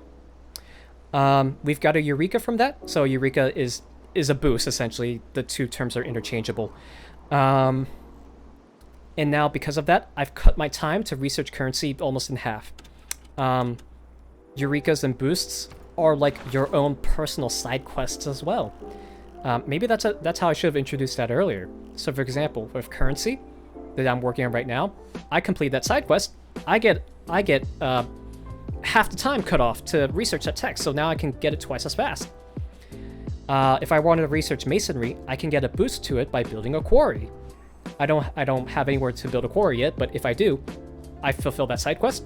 I get, I think that's like 40% of my time cut off on that. That's a 40% more efficient research for me. Okay. Really like how your map has kraken, squids for undiscovered ancestors land. Yeah, there's all sorts of, fanatical creatures here that dot the map. The great unknowns, the great seas of, which is the great seas of probably land. I don't think there's ocean out there, but you never know. Maybe there's ocean out there. Who knows, right? I say the word quarry, and then everyone just jumps on it immediately. Quarry? Did someone say the quarry? We gotta go for the quarry right now. I leave that to a certain other streamer to take charge of, so, if I ever build a quarry, I'll let you know. In fact, there might be one right here, but, I'll do that once I put down my second city. Ooh. I'm not sure if you caught that, but up here, there used to be a barbarian camp. Now it's gone. Egypt just took care of it for me. So I am going to take advantage of this by moving my settler back down. Thank you so much, Egypt. I appreciate your efforts here in taking care of that problem for me.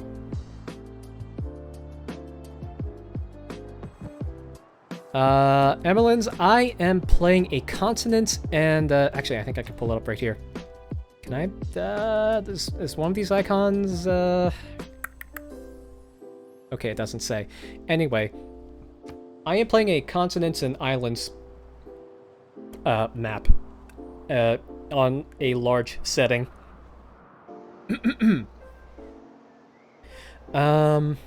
Yeah, so large, so there are 9 other civilizations. I wanted it to be huge, but I didn't want this game to go on forever, so that's why I picked large instead of normal. But yeah, it's on deity, large, 9 other civs.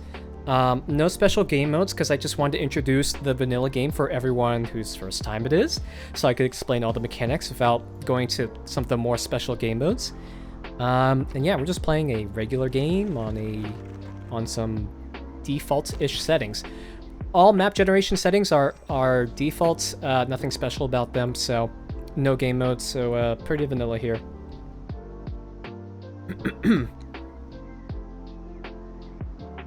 Okay, I see that Brazil now likes me now, which is pretty cool. Oh, actually, let me back out for a second. I think it's because of the UI mod I'm using, but you get to see how friendly they are by this little icon here. Egypt is quote-unquote unfriendly. If I go over to them right now, and then go over to the Relations tab. They're unfriendly, but the relationship is neither positive nor negative. In all accounts, it should be positive, because we have a +3, +3, +2, -4, so that's 3, 6, 8, +4 with them. I don't know why they're unhappy. Yeah, I don't know. Maybe we'll get to be friends with them later. But Pedro is happy with me for whatever reason. Let's see what he thinks. Yeah, there's an unknown reason. So, what we are going to do is to declare friendship with them. And they accept. So, now that Brazil's friends with us, that gives us a few benefits. The big benefit for me is that Pedro is less likely to go to war with me. Now that we're friends. You wouldn't declare war on a buddy now, would you? So that's one benefit. The other benefit is that we have the opportunity to get some slightly better trade deals off of them. This is actually not the screen I wanted to do this in. I'm gonna do a little quick deal right here to see if I can't get anything. So quick deals is another mod I'm using. I'm using a lot of UI mods just because they don't impact gameplay and they reveal a lot of good information to you. One mod I'm using is called Quick Deals. So instead of having to go through the trader screen here for each like civilization, make deal, you want to trade something, and you want to haggle a little bit, you'll say, okay, maybe you won't give me that much gold, but maybe you'll give me 10 gold? No? Okay, how about 5 gold? That? No? Okay, maybe no gold. Instead of doing that, this Quick Deals mod allows you to just say, okay, I have this I want for sale. How much, or what is the maximum that each civ is willing to give for me? I think it's a pretty useful mod. It prevents me from haggling, and I would have done this anyway, so that's kind of why I use it. So from now on, I'm probably going to do most of my trading through this screen alone, just because it's easier to do. I want to sell my open borders, basically because I don't care that they get to walk through my cities. I have one. Where are they going to go? I don't care. And because I get to get a little bit of gold from them. I'm going to sell open borders to Pedro, get 2 gold up front, and get 2 gold per turn. That's, again, another 2 gold plus, per turn. That, like, increases my gold income by 33%. Of course I would. And then I could sell open borders to Solomon for a flat 14 gold. It's something, but I might as well take it. Something's better than nothing. And then I want to see if I can purchase anything from them. This mod is really useful. I like it. Unfortunately, there's nothing for me in terms of luxury or strategies, great works, or... I actually might buy Diplomatic Favor off of them. I'll explain what this is later, but Diplomatic Favor is used when you're conducting diplomacy-related things. So I'm going to buy that for a flat 1 gold, because the AI doesn't know how to value Diplomatic Favor, and I'm going to swing that in by benefit. I'll explain Diplomatic Favor in a future stream, probably. So stay tuned for that. Okay. Back to the map. I am going to move my settler back to where I wanted to. Oh man, this has been like 25 turns in the making, but I can finally settle my second city, thank goodness. Solomon says there are so few people living in your empire, must be hard to get anything done. Well, excuse me for not being able to get my second city down, Solomon. Okay. I've researched political philosophy. Politics is the art of the possible, the attainable, the art of the next best. And that is probably one of the most important civics you can unlock in the early game, because political philosophy allows you to unlock new kinds of governments. If you remember this screen from before, which is your government, quote unquote, where you can set policies that you can run your whole empire off of, you can now change the type of government you have to 3 different types per stage, essentially. You can see here we've unlocked the first tier. You get these 3 unlocks by researching political philosophy. And what kind of government you want depends on what bonuses they'll give you. So for example, oligarchy is good for a more offensive military conquest type of strategy, because the bonuses it gives you. All land melee, anti-cavalry, naval melee units give you +4 combat strength. You get unit experience. Autocracy is good if you like building a like a tall empire, quote unquote, like you do lots of things in your capital city, because this gives you bonuses for giving you for having a government plaza, diplomatic quarter, and palace, and gives you production towards wonders.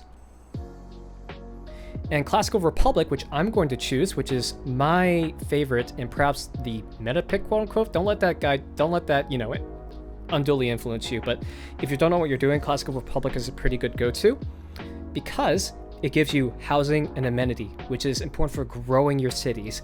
And if you remember from what I said earlier, I said that I wanted to grow the number of people living in my cities. So this Classical Republic bonus synergizes well with what I want to do. So I'm going to select it. Your people enthusiastic to try this new form of government. I'm going to confirm the switch. And there we go. I now have a new government. What new governments do, in addition to getting you these passive bonuses here, is unlock several more slots for you to use. So if you notice, I had a little bit of a trade-off there. A Classical Republic doesn't give me a military card slot, a red card slot, but it gives me an extra economic policy slot, a diplomatic slot that I didn't have before, and a wild card slot that I didn't have before. You can only put cards in their respective colored slots, so color to color. So let's say I want to plug in colonization because I want to produce more settlers because I want to have more cities in my empire. That would be a good choice for me. I can now slot in a green card here. So which one do I want here? I think I want Charismatic Leader because I want to get envoys. Envoys are kind of the other way in which you influence city-states. You send envoys to city-states, and if you have the most envoys in a city-state compared to all the other major civilizations, you become their suzerain, which gives you their city-state bonus, that bonus that I keep talking about. So, influence points get you envoys, envoys get you city-states, and city-states get you lots of good passive bonuses. That's basically how that chain works. So that's what I like to slot in. Wildcard policies are wild cards. Per their name, you can slot in cards of any color. So this is a free slot for you to plug in something in. I will probably slot in Ilkham, which gives me plus 30% production towards builders. I have not produced a builder yet, and I probably misplayed that. But builders let you improve the terrain directly. I will explain that to you once I actually have a builder up and running. Let's see if someone has something to sell or buy. I'm gonna buy more diplomatic favor. This is kind of cheesing the game a little bit, but again, this will all pay off later. I have 111 right now, which is kind of absurd, but I will explain that to you later, I promise. Okay, let's see. I haven't been looking at chat too much, but oh my god. I like Civ, okay? This is there's lots of decisions I like to explain here, and I hope you all... Maybe I don't expect you to follow all this, just that you start to become familiarized with the vocabulary and be able to point to them and say, oh hey, I've heard of that before. I think it does something like this. If I can get you through that level of understanding, that's all I need from you to be able to keep following me in this series. So, you know, don't feel pressured to, you know, pick up everything right now, because, you know, there are lots of things I haven't explained yet. I'm trying to get through some of the basic concepts here, so maybe you'll be like, oh yeah, I know about food. It's how you grow a city. I know about production. It's how you build things quicker. That's like, if I can get you to that level of understanding, or recognition at least, that's all I need. We can work out the minutia later, so that's all I need. Okay. Let's choose what I want to research in civics next. And you know, the choice of what you want to do next will be guided in part by what bonuses you want, and maybe a little bit about what opportunities do you want to leverage right now. Like, for example, I could go for drama and poetry right now because I really want a theater score, maybe because I like culture. But I would be losing out on the opportunity cost of researching mysticism and getting its bonuses right this very second. Or in 2 turns, as it were. So, do I grab mysticism and leverage the 2-turn quick research to get its early bonuses of an envoy and some more card slots? Or do I really want to go for drama and poetry so I can start producing theater squares right this very moment? That's kind of what you have to balance when you're making these kinds of decisions in the game. And a lot of this is influenced by your current empire's layout, what openings you want to take advantage of, what deficiencies you want to make up for, all these little things that you'll gradually pick up as the game goes on. So let's I think I want to capitalize on what I'm doing best right now, which is working towards a religion. So I'm going to pick up mysticism, which, as by the name kind of implies, is tuned towards more religious policies. So, I mean, some of them aren't going to be completely aligned. So, for example, this slot gives me great scientist points, but a lot of the other benefits are, so having access to more great profit points per turn, or having the ability to build a wonder called the Oracle, or getting more faith-related districts up and running. I think I want to leverage that right now. So let's do that. And let's return to the map now, where I need to put down my settler because it's been way too long, and I want to get that down right now. For those of you... Oh, give me a second. Thank you, Solomon, for your kind words. You already said that to me. And Egypt doesn't like me. Yeah, come on now. Can't blame me that much. Okay. For those of you who joined midway through, I put a pin in here. This star means city center. I put a pin in here that says, I want my new city to be here. And you know what I've been doing the past 25 turns?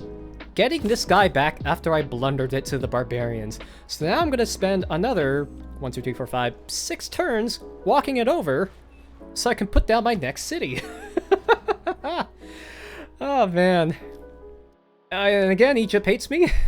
How can you dare to claim such lands for yourself when your people are weak and so badly led? Yeah, I get it. I made a bad decision now, and now you don't like me. Is the mistake of an accidental and individual The AI will say that to you, but don't let that discourage you. The AI will just keep saying things based on whether they like you or not, so they will keep saying things to you at a regular pace. These aren't informed by what decisions you made last turn or anything. They're just like, this is how I feel about you at this very moment. Not that you did anything wrong in the past turn or two. Okay, so I just made another settler because I really need to get more cities up. I'm kind of falling behind here. So now I have my second settler ready to move somewhere. If I wanted to be strategic, placing your cities down is a whole another topic that I could talk about in depth, but I think I'll cover some of the basics for now. When you click on the settler, you can see where it's able to settle. Again, where cities are your main bases, quote unquote, where you produce more units and more settlers to make more cities,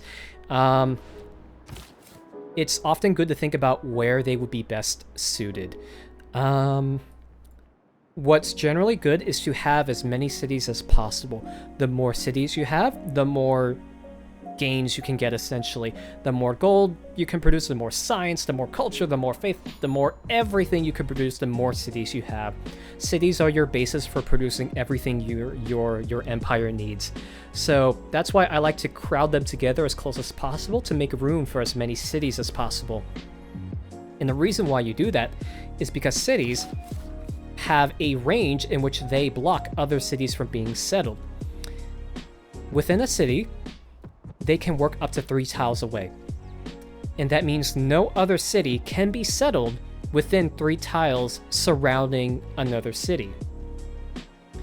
Lex, I have to go, but fun game. Thank you, Lex. To be honest with you, I'm not sure how much longer this has to go on. I probably have to go to bed soon, but maybe I can push this for another hour. I don't know. I'll see. I said I was good when I started out. I said that this was going to end at in like I don't know, 7 minutes for me. But I'll see. I'll see what I want to do. I'm kind of having fun talking with you all right now, so I'll see. But thank you so much, Lex. I'll see you later. Take care.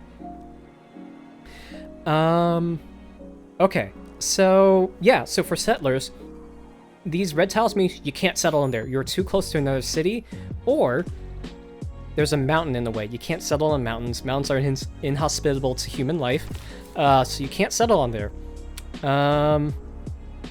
So instead, what I'm going to do is I put the star here because I wanted to settle this city here. This settler's on the way there. This one, I'm going to move down south here. And the reason for that is because I want to block the Ottomans from settling any further in. I don't want them to grab more land to my south because this area is already a little bit congested. You can see that I have a city-state over here to my left, Kagwana, that's blocking off this area. The Ottomans are settling down south, and I only have water to my east here. So where I want my next city to go is probably, if I put one here, that means 1, 2, 3, 4. So I will probably put my next city here. I'm going to put a pin on it just to visualize that for you all. And I'm going to start dragging my settler down here. So, where this pin is the first city I wanted to found, these cities are now 4 tiles away. These cities are 4 tiles away. Everything will fit together like a nice puzzle piece. Okay. Again, this is part of the quick deals mod, but I have new deals available to me. I can buy... Okay, more diplomatic favor. I'm just going to do that because the AI doesn't know how to do that. Luxury resources. Here's another big thing. Your people need to be kept happy. Let's zoom into Kabasa for a second. In terms of amenities right now, they are content. What amenities are? They are basically material goods that people want to be happy. If people aren't happy, they are going to be sad and angry, and being angry is not good for your city's productivity. If your people are not content or discontent, they will have an increasing level of like your city gets less and less effective. Maybe instead of getting like a 6.5 total food surplus, they might have a 5.5 or a 4.5 depending on how unhappy they are. Same thing with culture and science and production and faith and gold. If your people are unhappy, your city will take a hit to all these yields down here, which is why it's generally good to keep your people happy, or at least content. Content means citizens are satisfied, no positive or negative effects. If you somehow get enough amenities to raise that above what the level is needed for content, you will get bonuses to these yields down here, which is generally why you also want to buy as many luxuries as you can. And that is what I will do right now. So, luxuries provide amenities. I'm sorry, maybe I was a little bit unclear on the terminology there. Luxuries provide amenities, which make your people happy, which make your cities more productive. So, we can see here that Solomon, despite being a little unfriendly with me, is willing to sell me silk, wine, and olives for a flat 39 plus a 5 gold on top of that per turn for 30 turns. Now, I kind of have to weigh this for a little bit. I don't need the amenities because as you saw in my city right now, they're content, but because I only have that one city, I could invest in getting enough amenities from these 3 luxury resources to recoup that loss that I'm paying Solomon. So I'm going to accept this deal. So you can see here, by all accounts, my gold per turn should have gone down. Or wait, it just didn't update. Okay, never mind. It will update next turn. I will lose 5 gold per turn because I'm sending it to Solomon, but I will also gain a little bit more because now my city is now happy. It has 6 amenities out of 3 required, and because of that, here are the bonuses it gets. It gets plus 10% to citizen growth, so that's this food up here. My city will grow faster, just like I wanted earlier. And it also gives a 10% bonus to non-food yields, so that's everything else. If you look down here, culture, production, science, faith, and gold. So I'm investing that gold by trading it to Solomon right now in return for all these 10% gains, and I think that's worth it for me. Even though it's just 10%, these gains will start to snowball. As long as I can keep that up. And that's kind of how you play Civ, is that you buy things, you purchase things now that will enable your Civ to be able to be more productive, to produce more output, especially more gold. That will you buy more things, be more productive, that you gain more gold, etc., etc. It's kind of like that positive feedback loop.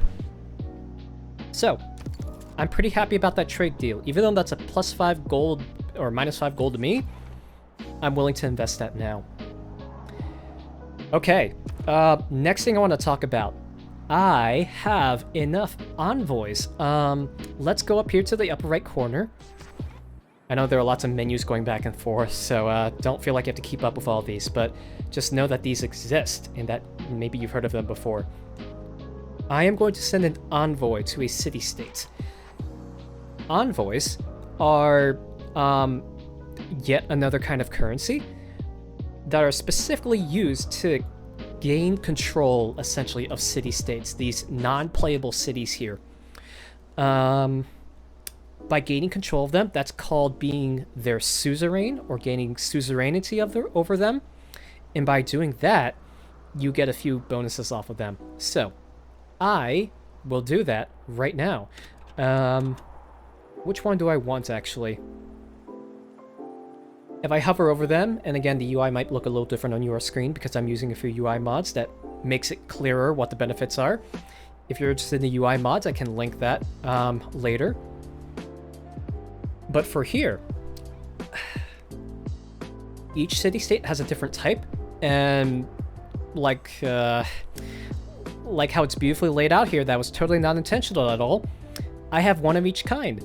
I have a cultural city-state in purple, Caguana, a religious city-state, La Venta, in white, a scientific city-state, Bologna, in blue, and an economic city-state, Hunza, in yellow. There will be more city-states to come. This map is pretty large, and they will have their own type. So it's not just like one city-state for each type. There can be multiple economic, multiple scientific, multiple religious, multiple cultural, etc., etc. There are actually more types of city-states that aren't listed here that I'll talk about later if I find them. But each city-state gives a bonus, a thematic bonus to what kind they are. So Caguana, being a cultural city-state, gives bonuses to culture, improves your culture output. La Venta improves your religious output. Bologna improves your scientific. And Hunza with economic, your gold output. At this point in the game, it would be really nice to take control of Hunza because I know their bonuses are good for me. But what I think I value more is the generic bonus for becoming a suzerain. So while each city-state has their specific, like, currency bonus, religion, science, culture, gold, you also get a generic suzerain bonus. That's this bonus at the bottom few bullet points here, the suzerain diplomacy bonus. You gain a base of diplomatic favor every turn. You get to see around them, and you get some arrow score off of them. So I'm going to take control of La Venta for that purpose alone. So I'm going to drop in my third one. You need at least three, to become the suzerain of a city-state. And what you do, now, a few things have happened. One, I am their suzerain. They will follow me into war. I can use their military. I get to see what's around them. I get to see what their units are doing. So now I've explored all this part of the map without having to send scouts up there. That saves me a lot of time and exploration for my units that I would have spent otherwise. In addition, by sheer luck alone, I've uncovered another city-state because La Venta can see this other city-state over here. Bandar Brunei. Let's open up the city-state panel. And I mean, you can see it here too. They're colored yellow. Bandar Brunei is another economic city-state. So that's another potential thing I can leverage later on down the line if I get enough envoys. So that's, yeah, I'm almost like their god. Things can change if another civ decides to fight me over it. If they send 4 envoys to La Venta, that other civ will become their suzerain. I will lose suzerainty over La Venta, and I will lose the bonuses I'm getting. So, for now, I'm taking suzerainty of them because I want their bonuses right now. And I don't care if someone takes it from me later, I just want the bonuses right now. In general, because this game has a finite time limit, gains right now are better than per turn gains down the line. So you can't take down these cities, but you can make good use of them. No to the first part and yes to the second part. If you really wanted to, you can conquer those cities and incorporate it into your own empire. If you really wanted to. I choose to be more peaceful with them because I like holding the peace, and I don't have the military to support a war right now between you and me. But I value their peacetime bonuses more than I value taking over their city and conquering it for myself. But yes, you can conquer it if you really wanted to militarily. You can declare war on them and destroy them and whatnot. But the same goes for the other civilizations as well. They can decide to be friendly with them, or they can decide to take them over as well. It's free game. You can choose either. You can choose to be peaceful with them, or you can choose to take over them militarily. So, either one. I personally like to preserve them because they're often a good source of gold income for me if for some reason a specific civ doesn't want to trade with me, I can trade with a city-state instead. They are also a good source of, like, if I wanted to take control of their military, that's a good bonus you can have for becoming their suzerain. So for example, La Venta, they have 1, 2, 3, 4, 5, 6 warrior units right now. That is a really large military. I could take control of their military right now if I pay them a little bit of gold and, like, go run over Egypt if I really wanted to. Like, that's the power of being friends with them. You can have the opportunity to levy their military and just take out your other enemies, whoever they may be. So I personally find the use in making friends with them. Others choose to go to war with them because they value, like, having another city in their empire, and that's a perfectly valid strategy to go into. It depends on what your civilization is set up for and what it's good at doing. My civilization is good at being, like, very production focused. Like, it likes to grow a lot of people in their cities. It likes to be cultural. It lacks somewhat in the military aspect, which is why I don't want to go for it, because it doesn't synergize well with the strategy I want to do. So a lot of what you want to do with city-states will depend on how you choose to play with them, which leader and civilization you're playing, and what strategy you want to do in that specific game with the specific, let's say, cards you've been dealt, so to say. So a lot of this is situational. Okay, I finished mysticism. I'm going to pick up military tradition because it's 1 turn to research, and that's I want the 1 turn research because you don't really find them that often. I have enough culture to just get it done and get over with, so might as well pick up the 1 turn gains right then and there. Okay, because I unlocked a civic, again, I get to change the cards in my governments. Before I do that, I want to look at how close I am to getting a religion. I'm 13 turns away, and there are 4 civs ahead of me in line for a great prophet. Great prophets, there are only a certain number of them, and I might actually have to rush for them, so that is what I will do. So, instead of plugging colonialism, I will move Ilcum up to my other economic policy slot and slot in Revelation, which gives me another +2 great profit points per turn. Set my agenda, and hopefully that gets me enough time to grab great profit before the others do. At this rate, I'm not sure I'll beat them, but actually what I can do is we can do some math here. I know it's not everyone's favorite thing, but okay, I lied. Apparently the time to recruit great people depends on what map size and I guess what game speed you're playing at. You need 60 great profit points to get a great profit. And I have 31.6 out of 60. I need 29.4 more points. We'll call it 30 to make it even. I need another 30 points.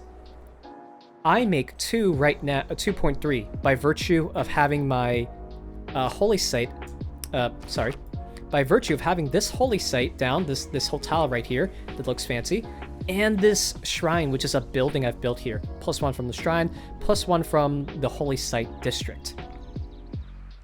If I go over to my great people screen, that should give me 2. I get another +0.3 due to Pingala being in my city, so it gives me a little bit of a bonus on top of that.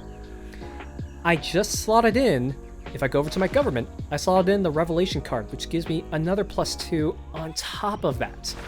So again, going back to the Great People screen, Great Prophet, I hover over my entry. This 2.3 will become 4.3 the next turn. It doesn't update immediately. So if I do the 30 points that I need now, divided by 4.3, I need another 7 more turns before I can get my Great Prophet. That should be just enough time to go past Brazil and whoever this other unmet player is. I'm going to check the religion tab and see how many religions there are. Yeah, there are only 3 more religions available in the game. Not every civ gets a religion. It's whether you're able to recruit a great prophet in time. So the Ottomans are obviously going to get one. They're 1 turn away from that. And then I need to beat Brazil and whoever this other unmet player is, because the Ottomans are in line to get 1 next turn. The Egyptians are going to get 1 after them. And then I have to be that last person to get that 6th great prophet, the last one. So I think that should be barely enough, that 4.6 points per turn that I just mathed out over the next 7 turns. But by doing Holy Site Prayers, which is a special project, this will give me an additional flat sum of Great Prophet points after the 5 turns are done and I finish it. So that's what I'm going to do. That should comfortably get me in as the 6th and last civ to make a religion. So I'm going to have my city work on that for now. And I think that's a fair play. I would like a builder right now, but I don't have the gold and I don't have another city to do that for now. Okay, Pedro wants to send a diplomatic delegation in my capital. I'll accept it because that'll make him more friendly towards me. Sending and receiving delegations will make people more friendly with you. I want to make friends. I don't want to make enemies right now. The value of military knowledge. We've unlocked the military tradition, which, again, like I said before, once you unlock a civic, you get to change your policy cards for free if you want to. I don't want to at this point because we just set them. And now we have a decision as to what we research next. Now, I'm gonna go full meta here, and explain the meta is way past explaining the basics of Civ, so I'm just gonna say, I want this path. Games and recreation, then defensive tactics, then feudalism, because I really, really want the serfdom policy card. This is probably one of the strongest policy cards in the game, and you unlock it by researching feudalism, so I'm gonna go for that. And just say, I'm gonna ignore that for the next 50 turns while that works. Yep, again, I don't want to change my cards out. Let's go to the next turn. Man, these cities have been long overdue. I research currency, Wealth consists not which in gives me having access great to the possessions. commercial hub, yet another district that you can build in your city. I'm not going to do that right now because I really need the Holy Site Prayers right now. I'm going to hope I can get my religion in time. This is going to be a really interesting game if Congo does not get a religion. It's going to be a really interesting game. I'm going to figure out what my next path is. I have to think about that contingency. But I think I will. Maybe. I'll see. That'll be a fun little surprise. Okay. I want to research irrigation next because I know that irrigation will allow me to build plantations. And plantations are improvements you can build on banana tiles, which I have one in my civilization right now. So, building that will set me up for when I get a worker, I can work this banana tile and give me more improvements for it. I'll explain improvements once I actually get a worker. It's getting interesting. Yeah, it's getting interesting, and this is only turn 59 out of 500. I'm playing on normal speed, quote unquote, and this is like the early game. Like, once you go through a whole game of Civ, you will have lots of cities, like at least 10 and maybe more. You will have met lots of other civilizations on the map, and lots of other things will happen. So it'll get really interesting after this. I'm gonna do a time check right now. It is 12:14 a.m. my time, and Verdon's getting sleepy, and I suspect a lot of you are also getting sleepy. So how about this? Let me get down my 2 other cities so I can explain that real quick, and then we will end the stream there. I think that's a good stopping point. Like, at the beginning of the stream, I started off from basically nothing. Like, I showed you my beginning location. I started off from having my single city to still only having my single city, which is kind of embarrassing, but now I can show you what it's like to actually start expanding. So let me do that next turn here.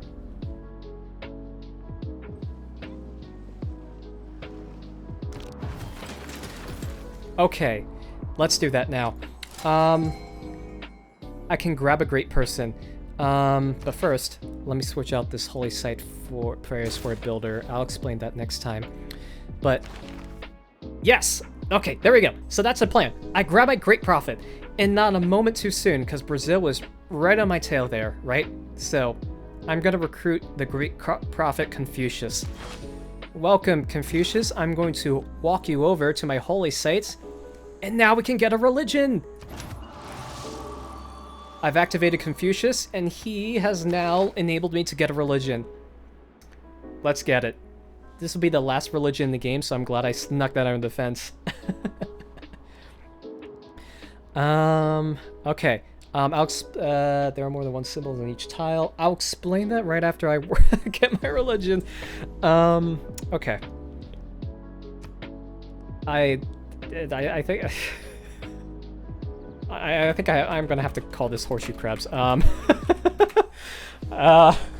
The name and icon of your religion doesn't matter. It's whatever you want it to be. So I like horseshoe crabs. If there's a crab icon here, I'm gonna spread horseshoe crabs because I like horseshoe crabs. Okay, a religion, yet another thing that gives you passive bonuses behind just that works in the background for you. I'm going to take work ethic because that synergizes very well. Holy Site District's Faith Adjacency bonus provides production as well. This will be easier to illustrate with an example, but what I'm doing here is I'm selecting beliefs for my religion, basically the bonuses I get for having that religion. So by having horseshoe crabs and having work ethic, I get a little bit more production in addition to having faith. So that's pretty cool. And then I get another religion beliefs that each city gets, or sorry, excuse me, that my civilization gets. So I basically get two bonuses, two passives to start out with. One of them is work ethic, and then what do I want for my second one? I think I could either pick up World Church here, which synergizes with my already great religious output, or I could pick up Cross-Cultural Dialogue, which will boost my science deficiency. And either one is viable here. You can go for one or the other. I think... Yeah, I don't know what I want to do. I think I'll pick up Cross-Cultural Dialogue, because I think I will have more opportunities to get culture later on that I'll explain later. My civilization, the Congo, has some special culture features, so I'm going to pick up Cross-Cultural Dialogue to make up for my empire's deficiency in science output. So that's what I'm going to do. I'm going to found this religion. And there we go! Horseshoe crabs is the true path of salvation. Please ignore all those other ones. That's my religion in the history books. So now, my religion is up and running. There we go. I get a cool boost from that. I finished a side quest that I keep forgetting about. And now, you can see, I've already reaped those rewards. I get another +4 science per turn. And now, my holy site gets me 4 production in addition to 4 faith. I'm not sure I explained production before, but production makes your cities build things faster. So, if you vaguely remember from last turn, making a builder took 3 turns. Now it takes only 2. This number down here used to be only 17.5. Now it's 21.5. So that's how I'm starting to snowball things. I'm making things more efficient for my cities to produce, getting them out quicker, which makes things happen quicker for me. Okay, so that's my religion in a nutshell. There are more religion mechanics. You spread your religion, but that will happen next time. Once I actually have units from which to spread my religion. Now, to get back to your question, Lee, there are more than one symbols on each tile. If I expand to those tiles, do I get all the materials represented by the symbols? Yes, as long as someone in your city is working on it. So, let me explain. This tile right here, right next to my city, has 3 corn icons, which represent food. and 1 gear icon, which represents production. That's food for growing your city, and production for making anything here. I have a settler icon that's highlighted here, and it's working this tile, which means I am directly getting the gains from this. If I were to switch over, for example, unlock here, and say, I don't know, you work this one, which is way worse and you shouldn't do that, but I'm going to illustrate that for example here. Anyway, I've got to go. Have a good rest of the stream. Thank you so much, Emelance. Thank you for joining me. I will catch you next time. This is the first in a long line of Civ streams, so look forward to it. But thank you so much. Appreciate you being here. Good luck today. All right. So you see how this guy moved over here by me clicking on this tile. That means it went from working a 2 food, 2 production tile to a 2 food, 1 production tile. I've lost 1 production here. And you can change that if you look here once I click back and forth. It's 20.3. Oop. Now it's 21.5. Now it's 20.3 again. Now it's 21.5. So, you know, it's about 1. You can see that as long as you have a citizen in that city directly working on a tile, you will get all the bonuses it gets. Okay. Keep getting you want me to call you by your Twitch name or your common username? Either one works. I just call you that because that's what you present yourself as on the internet right now. I could call you Rube if you really wanted me to. Just let me know. But for the last thing I wanted to show you all on this stream, I'm going to put down my 2 settlers, because finally, thank goodness, it has turned 61, and I am finally getting our cities out. Oh, okay.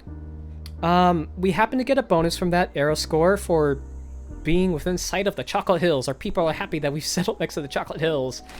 Which is a natural wonder. I forget where the Chocolate Hills are in real life. Someone will have to catch me up on that. But now, as you can see here, we have a brand new city that works exactly like our capital. It's just another city from which we can start making new things. New things that are pretty much identical to what we could produce in our capital. But it's just another place from which we can do it. Now, I want to grow Mabamba. So I'm going to put in a granary. And to answer your question even more, Lee, you can see here that the 1 citizen in my city right now is directly working this tile. A 2 food, 1 production, 1 faith tile. So this city is directly getting all of these gains right here. You can see in the bottom right. If I change that and click on this one, it is now working and generating for the city 1 food, 2 production, and 1 science. So yes, directly working those tiles will lead to directly getting those gains. I want to prioritize growing the city and making it more productive, so I'm going to work a 2 food, 2 production tile. That's my priority at the moment.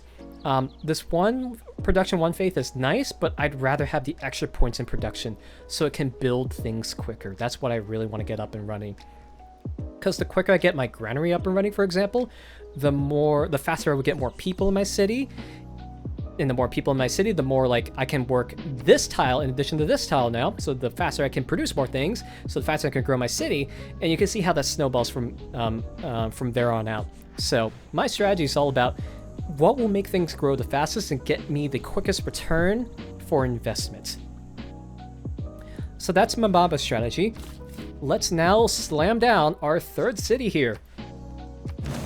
At the same turn. You can settle multiple cities in a turn. And I happen to get another arrow score because I settled on a new continent. Continents don't really matter right now. I might explain that later, but just to show it to you. There are quote-unquote continents that you can look at. They don't really make sense in terms of how the land is divided up, but that's just a little quirk that is evolved in some little bonuses later on. Alright, so this is the city of Kinshasa now, my 3rd city. I'm going to lock the settler, this citizen in, because this is a really good tile. Not only is it 2 food and 2 production, so good growth for people and good production for making things, it also gives me an additional plus 3 gold per turn on top of that. So this is a really good tile. I'm going to keep working it. I'm going to lock it there so make sure it doesn't go anywhere. And I think the strategy here is going to be the same. I'm going to pick up a granary to make it grow faster. For other civs, you could choose to put up a monument if you really wanted to get +1 culture per turn. I'm not in dire need of it because I already have decent culture. I have +16 culture, which is pretty okay at this state of the game. So what I want my priority to be is to put up granaries. So that's what I'll have it do. And with that, that's all of our cities down. So I've just shown to you settling cities, how they can be settled, the strategy for growing them, and basically how I want them to progress and get returns for my empire as a whole. So now that that's done, I have a few decisions now. I'm gonna let the scout heal up so it doesn't die immediately, and I have some longer term things to think about for the next time we revisit here.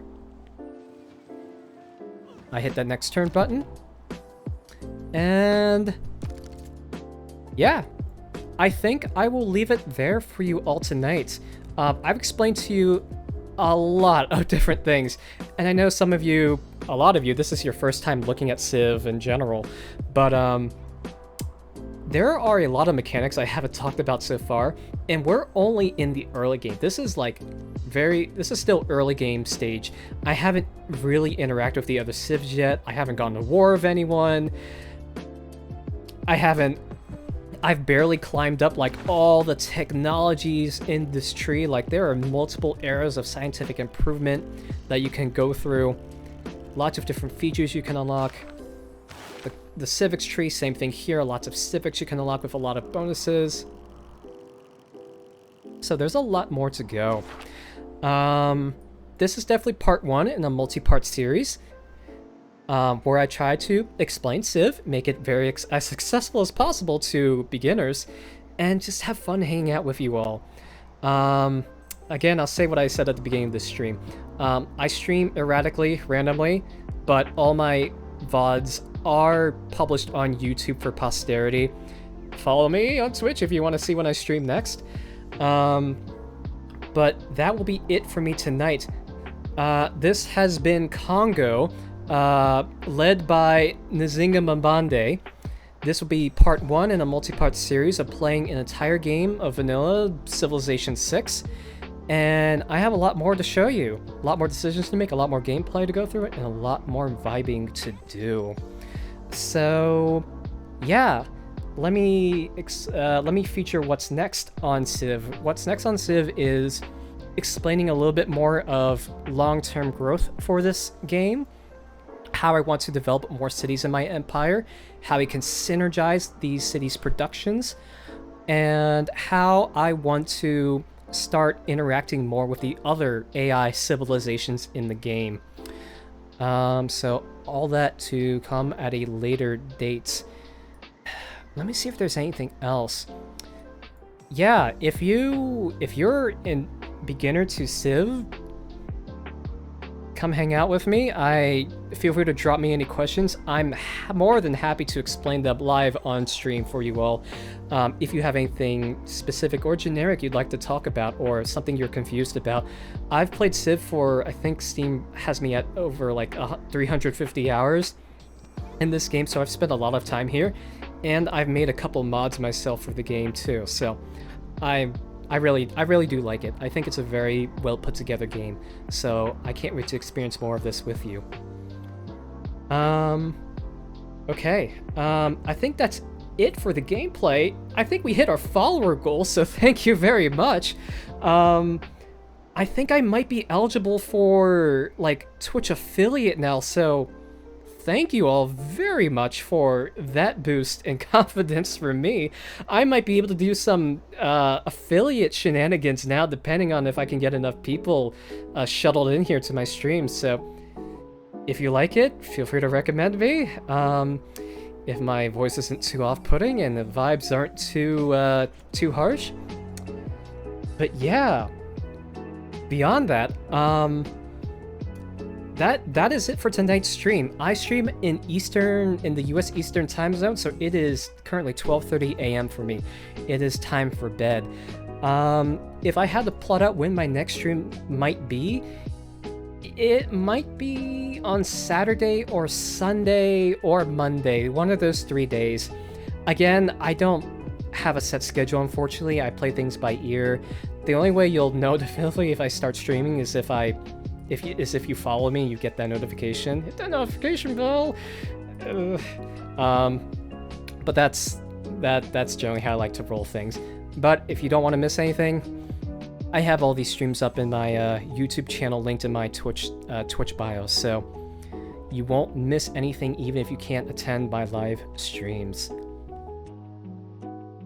Okay, that's it for me. We have a lot of new people in the chat right now, so let me give you an introduction. I don't think I introduced myself. My name is Curry. I like to stream video games and vibe with my friends. And who knows, maybe for all of you first-time viewers, y'all can join me in being friends. The more friends, the merrier. I like to stream a variety of games. I usually stream with my friends. Out of the past 100 streams I've done, this is the first one I've done solo, by myself, without anyone else in Discord or anyone else chatting with me live on stream. So this is the first for me, but it seems to have worked out well. I seem to have attracted a couple new followers and, made things nice, so that can't be all bad, right? So I might do this more often. I've been a little bit nervous about doing solo streams myself, but this is great. I've always had this on the back burner for months, but I finally got around to it because it was October 10th. It was 10 p.m. and I said, you know what, we're gonna do it now. I like Civ. I want to play this myself. No one else is interested, but that's okay. I'm gonna do this solo because we gotta kick this bandwagon off somehow. So that's how I got here today. Yeah, so that's a little bit about me. You'll see lots of variety content, so the next stream may not be Civ, but it could be. I don't know. You can check my YouTube channel for all the past streams I've done. It's usually group gaming with a lot of party game-like stuff. This is the first, strategy game I've played on stream, and this is the first solo stream I've done. And this is the first in a dedicated series of streams I want to do on a specific subject. So there are lots of firsts being had tonight, so I thank you all for being here with me for these new and exciting unfoldings. This turned out better than I expected. I will probably keep this up at some point. So yeah, that's it for me. Yeah, I've really got nothing else for you. I think I've yapped your ear off for these past 2.5 hours. That is it for me. Again, my name is Curry. This has been Civilization 6. I plan on doing a whole series of this. If you look at my stream, this is part 1 out of who knows how many parts it takes me to actually finish this game. We'll find out, but you'll have to tune in to find out. But for now, it is 12:33 a.m. US Eastern Time. It is my bedtime. But thank you all for joining one more time. I will see you all later on a future stream. Take care, everyone, and have a good night.